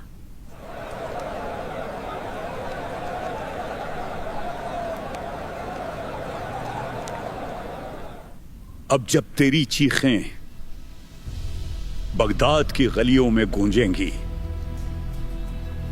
तब हर एक मोमिन समझेगा कि हमसे टकराने का अंजाम क्या होता है। हमें सच्चा इल्म बताने चला था। इसे इतना मजबूर कर दो कि ये अनल हक कहना छोड़ दे।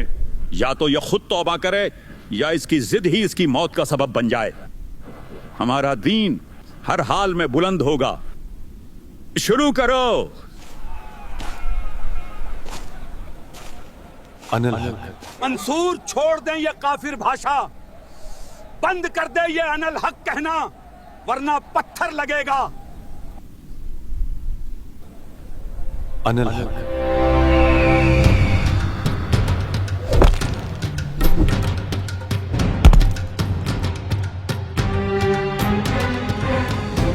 अनल हक। ऐ गुमराह, तूने खुद को खुदा समझने की जरूरत कैसे की? मंसूर, तूने दीन हक को बदनाम किया है। छोड़ दे ये अनल हक कहना, वरना पत्थर लगेगा। अनल हक।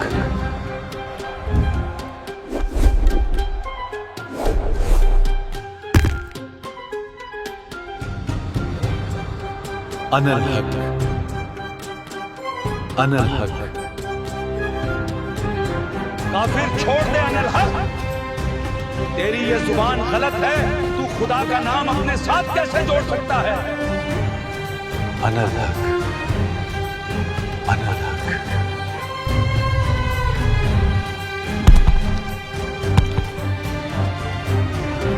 ए दीन के दुश्मन, ए मकरू, छोड़ दे अनल हक कहना, वरना तेरी रूह जहन्नुम में सड़ेगी। अनल हक। अनल हक।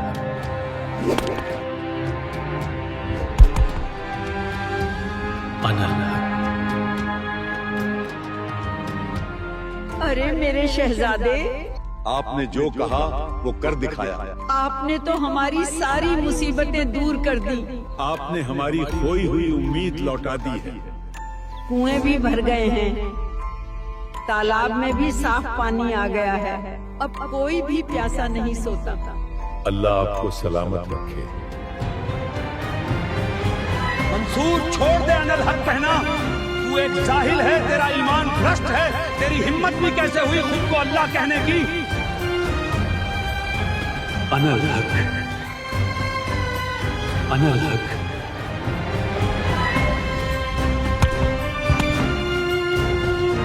एक कम ज़िराफ, छोड़ दे अनल हक कहना। अनल हक।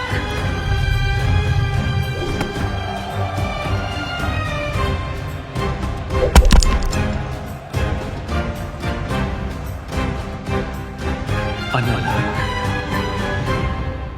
अब भी अनल हक बोल रहा है। तेरी बकवास ने कितनों को गुमराह किया है फितनागिर। छोड़ दे ये अनल हक कहना। अनल हक। तेरा ये मुंह ही फोड़ देना चाहिए जिससे तू खुद को खुदा कहता है।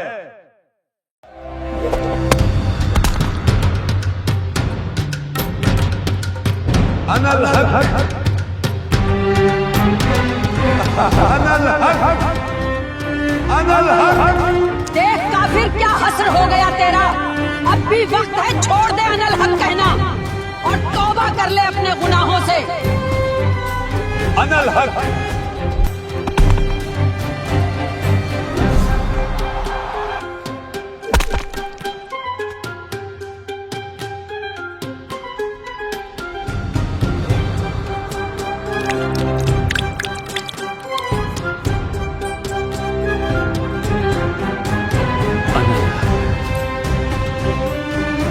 जिस मंत्र के जाप की वजह से भाई को ये पत्थर मारे जा रहे हैं, मैं भी तो वही मंत्र जाप करती हूँ। मेरा भाई सच्चा भक्त है, खुदा पर कुर्बान है। लेकिन अगर आज मैंने भी पत्थर मारने का नाटक करके भाई को फूल नहीं मारा, तो अवाम में मेरी बदनामी होगी और लोग मेरी बुराई करेंगे। जैसे ये सब पत्थर मार रहे हैं, मैं भी उसी तरह फूल मार दूंगी। इससे भाई को चोट भी नहीं लगेगी और देखने वालों को लगेगा कि मैंने भी पत्थर ही मारा है। मेरी बदनामी भी नहीं होगी और किसी को पता भी नहीं चलेगा कि मैंने पत्थर नहीं, फूल फेंका है। अनल हक, अनल हक।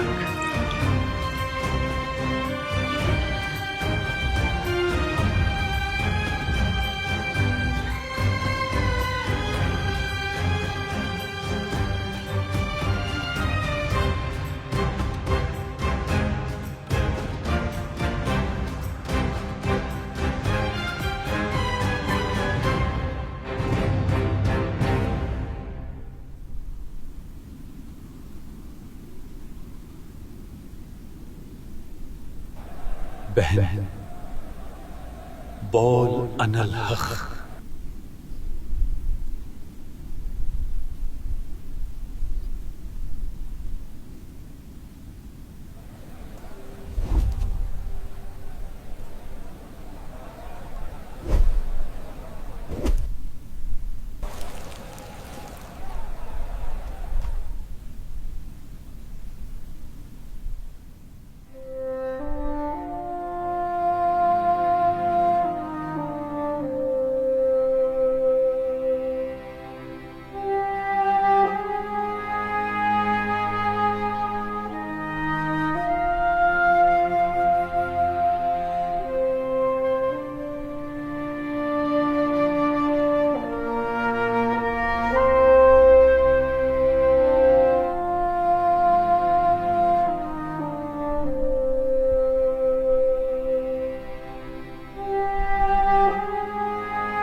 भाई, जब सभी लोग पत्थर मार रहे थे जिससे आपके जिस्म पर इतने गहरे घाव बन गए, आप तब नहीं रोए? बहन, जनता तो अनजान है कि मैं किस लिए कुर्बान हूं। बहन, आपको तो ज्ञान है कि परमात्मा के लिए तन मन धन भी सस्ता है। बहन, मुझे नादान जनता के पत्थर मारने का कोई दुख नहीं था, क्योंकि इनको ज्ञान नहीं है। हे बहन, आपको तो सब पता है, मुझे इस मार्ग पर लाने वाली तू है। तेरा हाथ मेरी ओर कैसे उठ गया?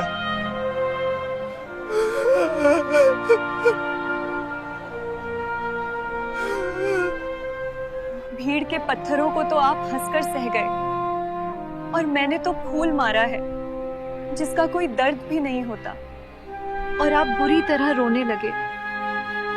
ऐसा क्यों? बेईमान, तेरे फूल का पत्थर से कई गुना दर्द मुझे लगा है।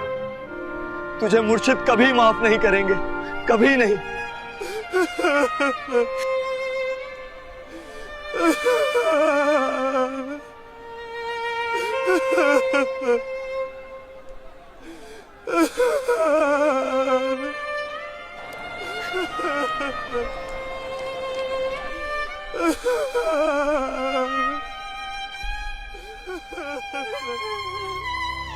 जब अपने ही खुदा के शागिर्द विश्वासघात करें तो फिर औरों से क्या उम्मीद करें। जिसे अपने ही खुदा का वफादार माना, उसके विश्वासघात का फूल जैसा दर्द भी असहनीय हो जाता है। जब मंसूर अकेला दुनिया के हर सितम से जूझ रहा था, ऐसे नाजुक वक्त में शिमली ने हिम्मत बांधने की जगह विरोधियों की पंक्ति में खड़े होकर अपने हाथ से फूल मारा, तो इस विश्वासघात को मंसूर कैसे सहन कर पाता।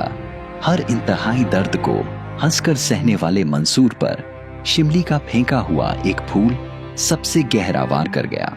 उस फूल से मंसूर की आंखों से गिरने वाले उसके आंसू इस बात के गवाह थे कि विश्वासघात का दर्द शारीरिक यातना से कितना अधिक गहरा और असहनीय होता है। लोग आए और पत्थर मारते गए। सुबह से रात हो गई। मंसूर तो प्यार की एक ऐसी स्थिति में था जहां उसे खुदा के अतिरिक्त कोई दूसरी वस्तु नहीं सुहा रही थी। न उसे अपने जीवन की फिक्र थी, न मौत की चिंता। जब पत्थर मारने वालों की कतार खत्म हो गई और सब चले गए, तब सिर्फ कुछ धर्म के ठेकेदार ही वहां मौजूद रहे। उन्होंने मंसूर को खोला और जख्मी हालत में राजा के पास लेकर गए।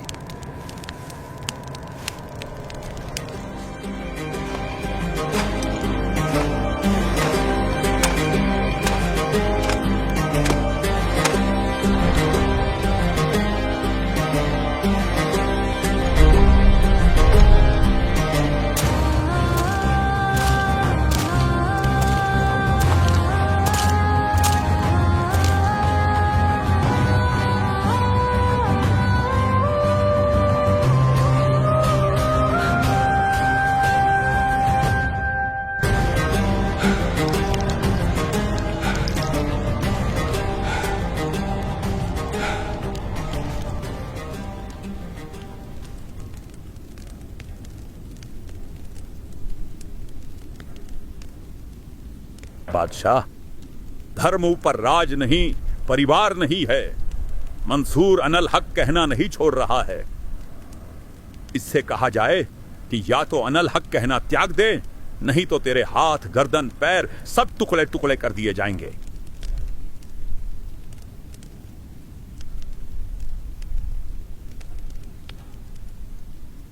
क्या है तेरा ये अनल हक जो तुझे इतना बेबाक बनाता है, जिसके लिए तूने मौत को दावत दी? काजी, अगर है शौक अल्लाह से मिलने का, तो हरदम नाम लो लगाता जा। ना रख रोजा, ना मर भूखा, ना मस्जिद जा, ना कर सिजदा। वजू का तोड़ दे पूजा, शराबे नाम जाम पीता जा। पकड़कर इश्क की झाड़ू, साफ कर दिल के हुजरे को। दूई की धूल रख सिर पर, मुसल्ले पर उड़ाता जा। धागा तोड़ दे तस्बीह, किताबें डाल पानी में। मसाइक बनकर क्या करना, मजीखत को जलाता जा। कहे मंसूर काजी से, निवाला कूफर का मत खा। अनल हक नाम बर हक है, यही कलमा सुनाता जा, यही कलमा सुनाता जा। मंसूर, अनल हक कहना त्याग दे, नहीं तो तेरा एक हाथ काट दिया जाएगा।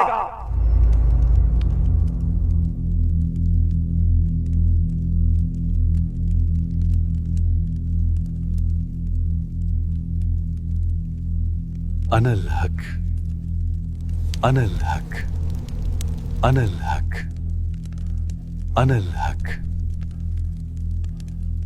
अनल हक।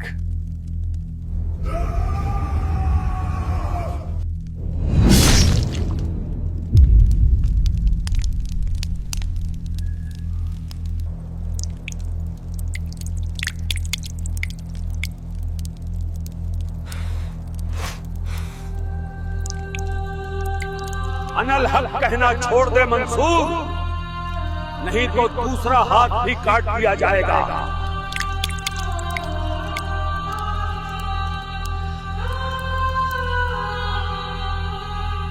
अनल हक, अनल हक।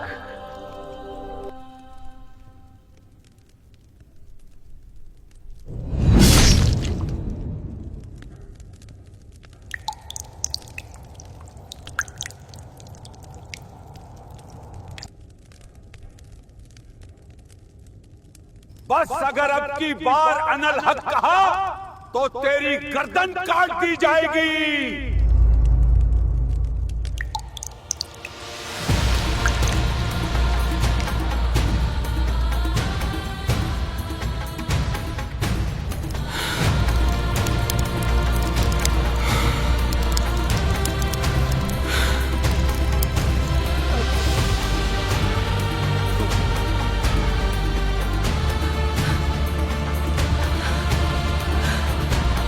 अनल हक, अनल हक, अनल हक। अगर है शौक अल्लाह से मिलने का तो हरदम नाम लो लगाता जा।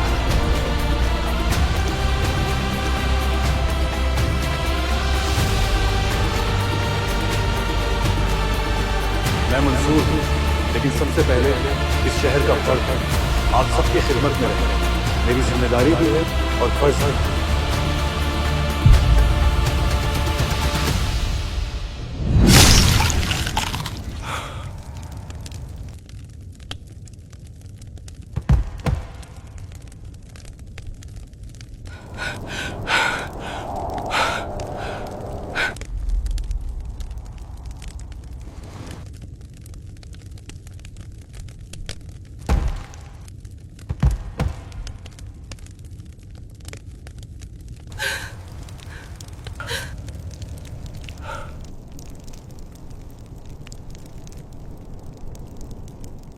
गरीबदास जी कहते हैं, गरीब मंसूर महसूर क्यों हो गया। एक तो है मशहूर, मशहूर होता प्रसिद्ध, एक महसूर महरूम यानी कुर्बान। कहते मंसूर महसूर क्यों हो गया, कुर्बान क्यों हो गया। शरीर फांसी प्रवेश और जाके ऊपर इतनी नौबत बीती। कैसा है वो देश, वो कितना सुखदाई होगा जिसके लिए शरीर टुकड़े टुकड़े करा दिए, मरते मटो मालिक के वरदान। अब इस ज्ञान को परमात्मा ने मंसूर अली जी को दिया था। उसके बाद उसने अपने धर्म के लोगों को समझाना चाहा, जिसका परिणाम ये हुआ। कहा था, अगर है शौक अल्लाह से मिलने का तो हर दम नाम लो लगाता जा।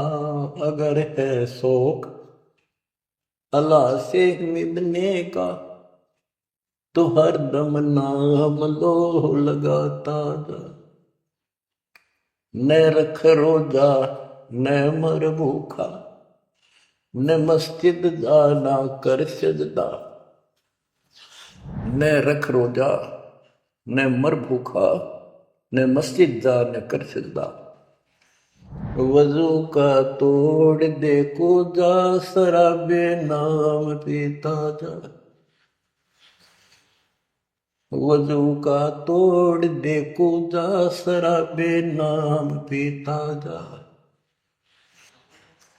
अगर है शौक अल्लाह से मिलने का तो हरदम नाम लो लगाता जा। पकड़ कर इश्क का झाड़ू सफा कर दिल के हुजरे को। पकड़ कर इश्क का झाड़ू सफा कर दिल के हुजरे को। दुई की धूल रख सिर पर मुसल्ले पर उड़ाता जा। दुई की धूल रख सिर पर मुसल्ले पर उड़ाता जा। अगर है शौक अल्लाह से मिलने का तो हर दम नाम लो लगाता जा, अगर है शौक अल्लाह से मिलने का, हर दम नाम लो लगाता जा। धागा तोड़ दे तस्बीह किताबें डाल पानी में, धागा तोड़ दे तस्बीह किताबें डाल पानी में। इनमें कुछ नहीं है, जो गुरु बताता है उसको ग्रहण करो। धागा तोड़ दे तस्बीह किताबें डाल पानी में, धागा तोड़ दे तस्बीह माला, या माला डाल रहे हो फेंक दे इसने तोड़ के, कुछ ना रखे बनावटी बातों। और ये किताबें डाल पानी में, इनको फेंक दो, इसमें इनकम्प्लीट नॉलेज। धागा तोड़ दे तस्बीह किताबें डाल पानी में, धागा तोड़ दे तस्बीह किताबें डाल पानी में। मसाइक बनकर क्या करना, मजीखत को जलाता जा, इसे इंकार न फूक ले। अगर है शौक अल्लाह से मिलने का, तो हर दम नाम लो लगाता जा, अगर है शौक अल्लाह से मिलने का, तो हर दम नाम लो लगाता जा। कै मंसूर का जी से निवाला कुफर का मत खा, ये मांस मत खा, अरे गलत साधना ना कर काजी। कह मंसूर का जी से निवाला कुफर का मत खा, अनल हक नाम बरहक है, यही कलमा सुनाता जा। अनल हक नाम बरहक है, यही कलमा सुनाता जा।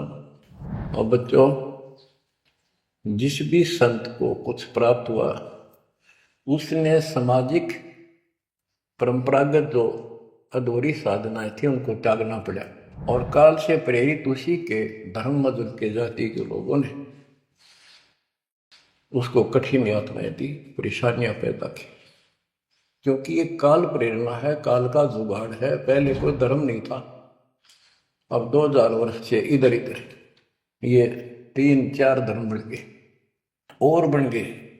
पहले तो एक सनातन धर्म था, शुरुआत आदि सनातन धर्म से हुई थी, जो परमात्मा ज्ञान बताना चाहा, परमान्या की सेने मनु जी को मिले, सब ऋषियों के मिले, उनको राह दिखाना चाहा क्योंकि उसके बच्चे हैं, पर उनके अंदर अहंकार था, मिसगाइडेड थे। ब्रह्मा जी से अधूरा ज्ञान प्राप्त, उन वेदों पर आश्रित रहे। अब वो दुरुक्ति होकर कलयुग में आ लिए, वो पिछली पुण्य खत्म करके ऋषि भी बन लिए, सारे पापड़ बेल लिए, कुछ हासिल हुआ नहीं, मोक्ष हो ही नहीं सकता। तो बच्चों, इसमें मंसूर अली जी ने सारी ये बात बता दी। मंसूर कहे काजी से निवाला कुफर का मत खा, ये मांस मछली मत खा, ये पाप ना कर। और ये क्योंकि उनको जितना ज्ञान था, जैसे संपूर्ण ज्ञान तो आपको ही देना चाहता ना, कसम खवा रखी थी किसी को नहीं बताना। लेकिन मंसूर अली को खुद परमात्मा मिले, उनको ये मंत्र दिया, एक सॉफ्टवेयर लगा दिया, जैसे एक पशु का अपना पट्टा बांध देते हैं, वो धंधा हो जाता है। इस प्रकार मालिक ने इनको स्वरूप अपना ज्ञान देकर ऐसे ऐसे नाम दे दिए जिन्हें कुछ राहत मिली, लेकिन मोक्ष तो ईब होगा इनका। और जो उन्होंने किया, कुर्बान हुए मालिक के नाम पर, उसको जीवन दे दिया। फूक दिए थे मंसूर अली जी, फिर जीवित रख दिए। हजारों की संख्या में वहां घूम रहे थे, सब अपने घर बढ़ गए भाग भाग कर। उनके जाने के बाद उनकी महिमा करते हैं ये लोग। मंसूर काफिर है, इसने हमारे धर्म, मजहब और हमारे इल्म को गलत ठहराया है, इसलिए इस काफिर को जन्नत नसीब ना हो। इसकी लाश को दफन नहीं, जलाकर राख को दरिया में बहा दिया जाए।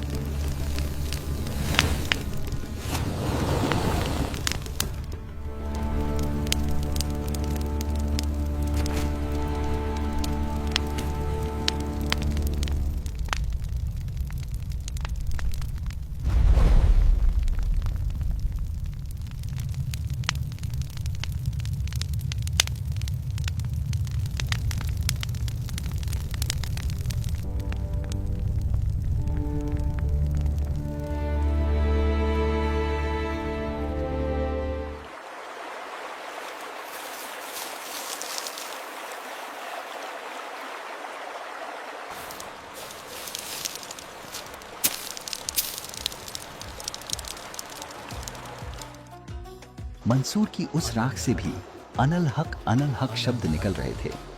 कुछ ही देर बाद 1000 मंसूर नगरी की गली गली में अनल हक कहते हुए घूमने लगे और सब डरकर अपने अपने घरों में बंद हो गए। परमात्मा ने वह लीला समेट ली और फिर एक मंसूर गली गली में घूमकर अनल हक कहने लगा। फिर अंतर ध्यान हो गया। मुर्शीद समस्तर बेग जी ने मंसूर का नाम बदलकर मोहम्मद रखा और उसे लेकर हिंदुस्तान, जो कि अब वर्तमान पाकिस्तान का शहर मुल्तान है, वहां आ गए।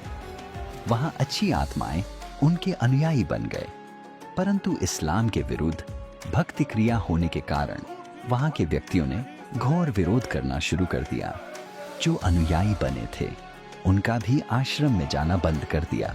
समस्तर बेग जी के पास ईंधन समाप्त हो गए। उन्होंने शहजादे मंसूर से कहा कि इस आटे की एक ही मोटी रोटी बनाकर शहर में ले जा और किसी के घर से रोटी पका ला। शहजादा कच्ची रोटी लेकर शहर में गया। किसी ने रोटी नहीं सेकी, उल्टा मोहम्मद के मुख पर चोट मारकर जख्मी कर दिया।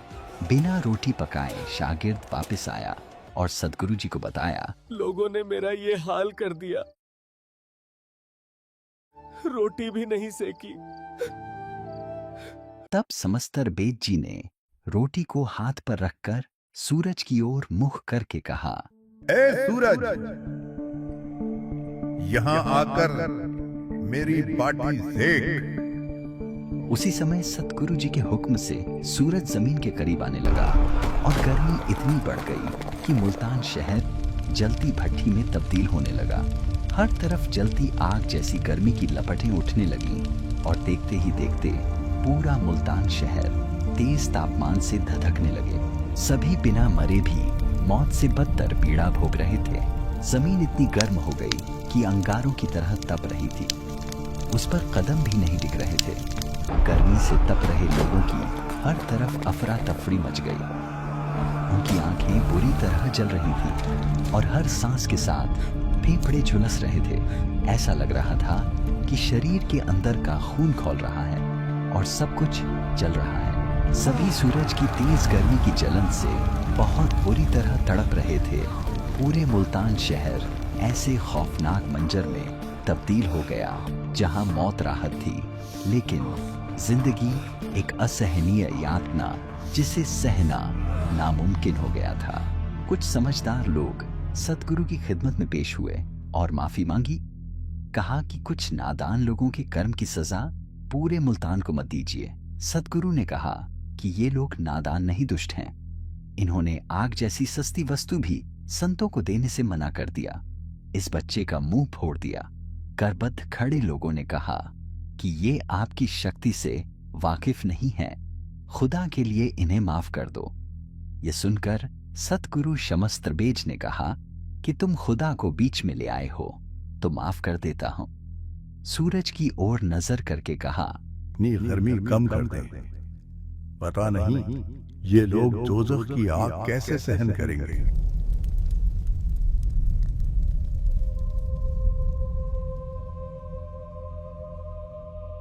इस घटना के बाद मुल्तान के लोग भक्त बनने लगे। असली सतगुरु कबीर जी जो समस्तर बेज का अभिनय कर रहे थे, उन्होंने अपनी योजना के तहत इस घटना के बाद कुछ दिन मौन धारण किया, ये लीला करते हुए कि वो यानी समस्तर बेज जी अपने शिष्य मोहम्मद के साथ हुए घोर विरोध व अत्याचार को देखकर नाराजगी जताते हुए मौन हो गए हैं। वहीं दूसरी ओर असली समस्तर बेज जी जो कि उस शहर से बहुत दूर थे, उनकी जुबान भी कुछ वर्षों से स्वाभाविक बंद थी, लेकिन शरीर एकदम स्वस्थ था और उन्हें किसी भी तरह का कोई कष्ट नहीं था। वो परमात्मा जी की प्रेरणा से मुल्तान शहर की ओर चले। प्रतिदिन की तरह समस्तर बेज जी के रूप में कादिर अल्लाह आश्रम से बाहर सुबह सैर करने गए और वापस नहीं लौटे। सुनसान जगह पर बहुत आगे जाकर अंतर्ध्यान हो गए और उसी दिन असली समस्तर बेज जी उस आश्रम में आ गए जो कुदरती मौनी हो गए थे। किसी को शक नहीं हुआ और असली समस्तर बेज जी ने आते ही शरीर त्याग दिया। लोगों को आज तक इस रहस्य का पता नहीं है। समस्तर बेज जी के शरीर को कब्र में दफना दिया गया और सन 1329 में यादगार बना दी गई, जो आज भी इस बात का गवाह है। उस कब्र की आज दोनों हिंदू तथा मुसलमान सजदा करते हैं। तो बच्चों, दास के इस प्रयत्न को सीरियसली लो। ये दाता की दया है, ये ज्यादा समय नहीं रहेगी, क्योंकि शैतान गलत है। आप आँख खोल लो, ये आपको बुद्धिमान बनाया, शिक्षित बनाया, और फिर दास के द्वारा ये निर्मल ज्ञान आप तक पहुंचाया। इसको दृढ़ता से अप्लाई करो, फॉलो करो, इसको अपने हृदय में धारो, इसके अनुसार चलो। बच्चों, ये ज्यादा दिन नहीं हुआ करते, कोई रजा है दाता की, लाभ उठा लो। परमात्मा आपको मोक्ष दे, सदा सुखी रखे। सत्संग।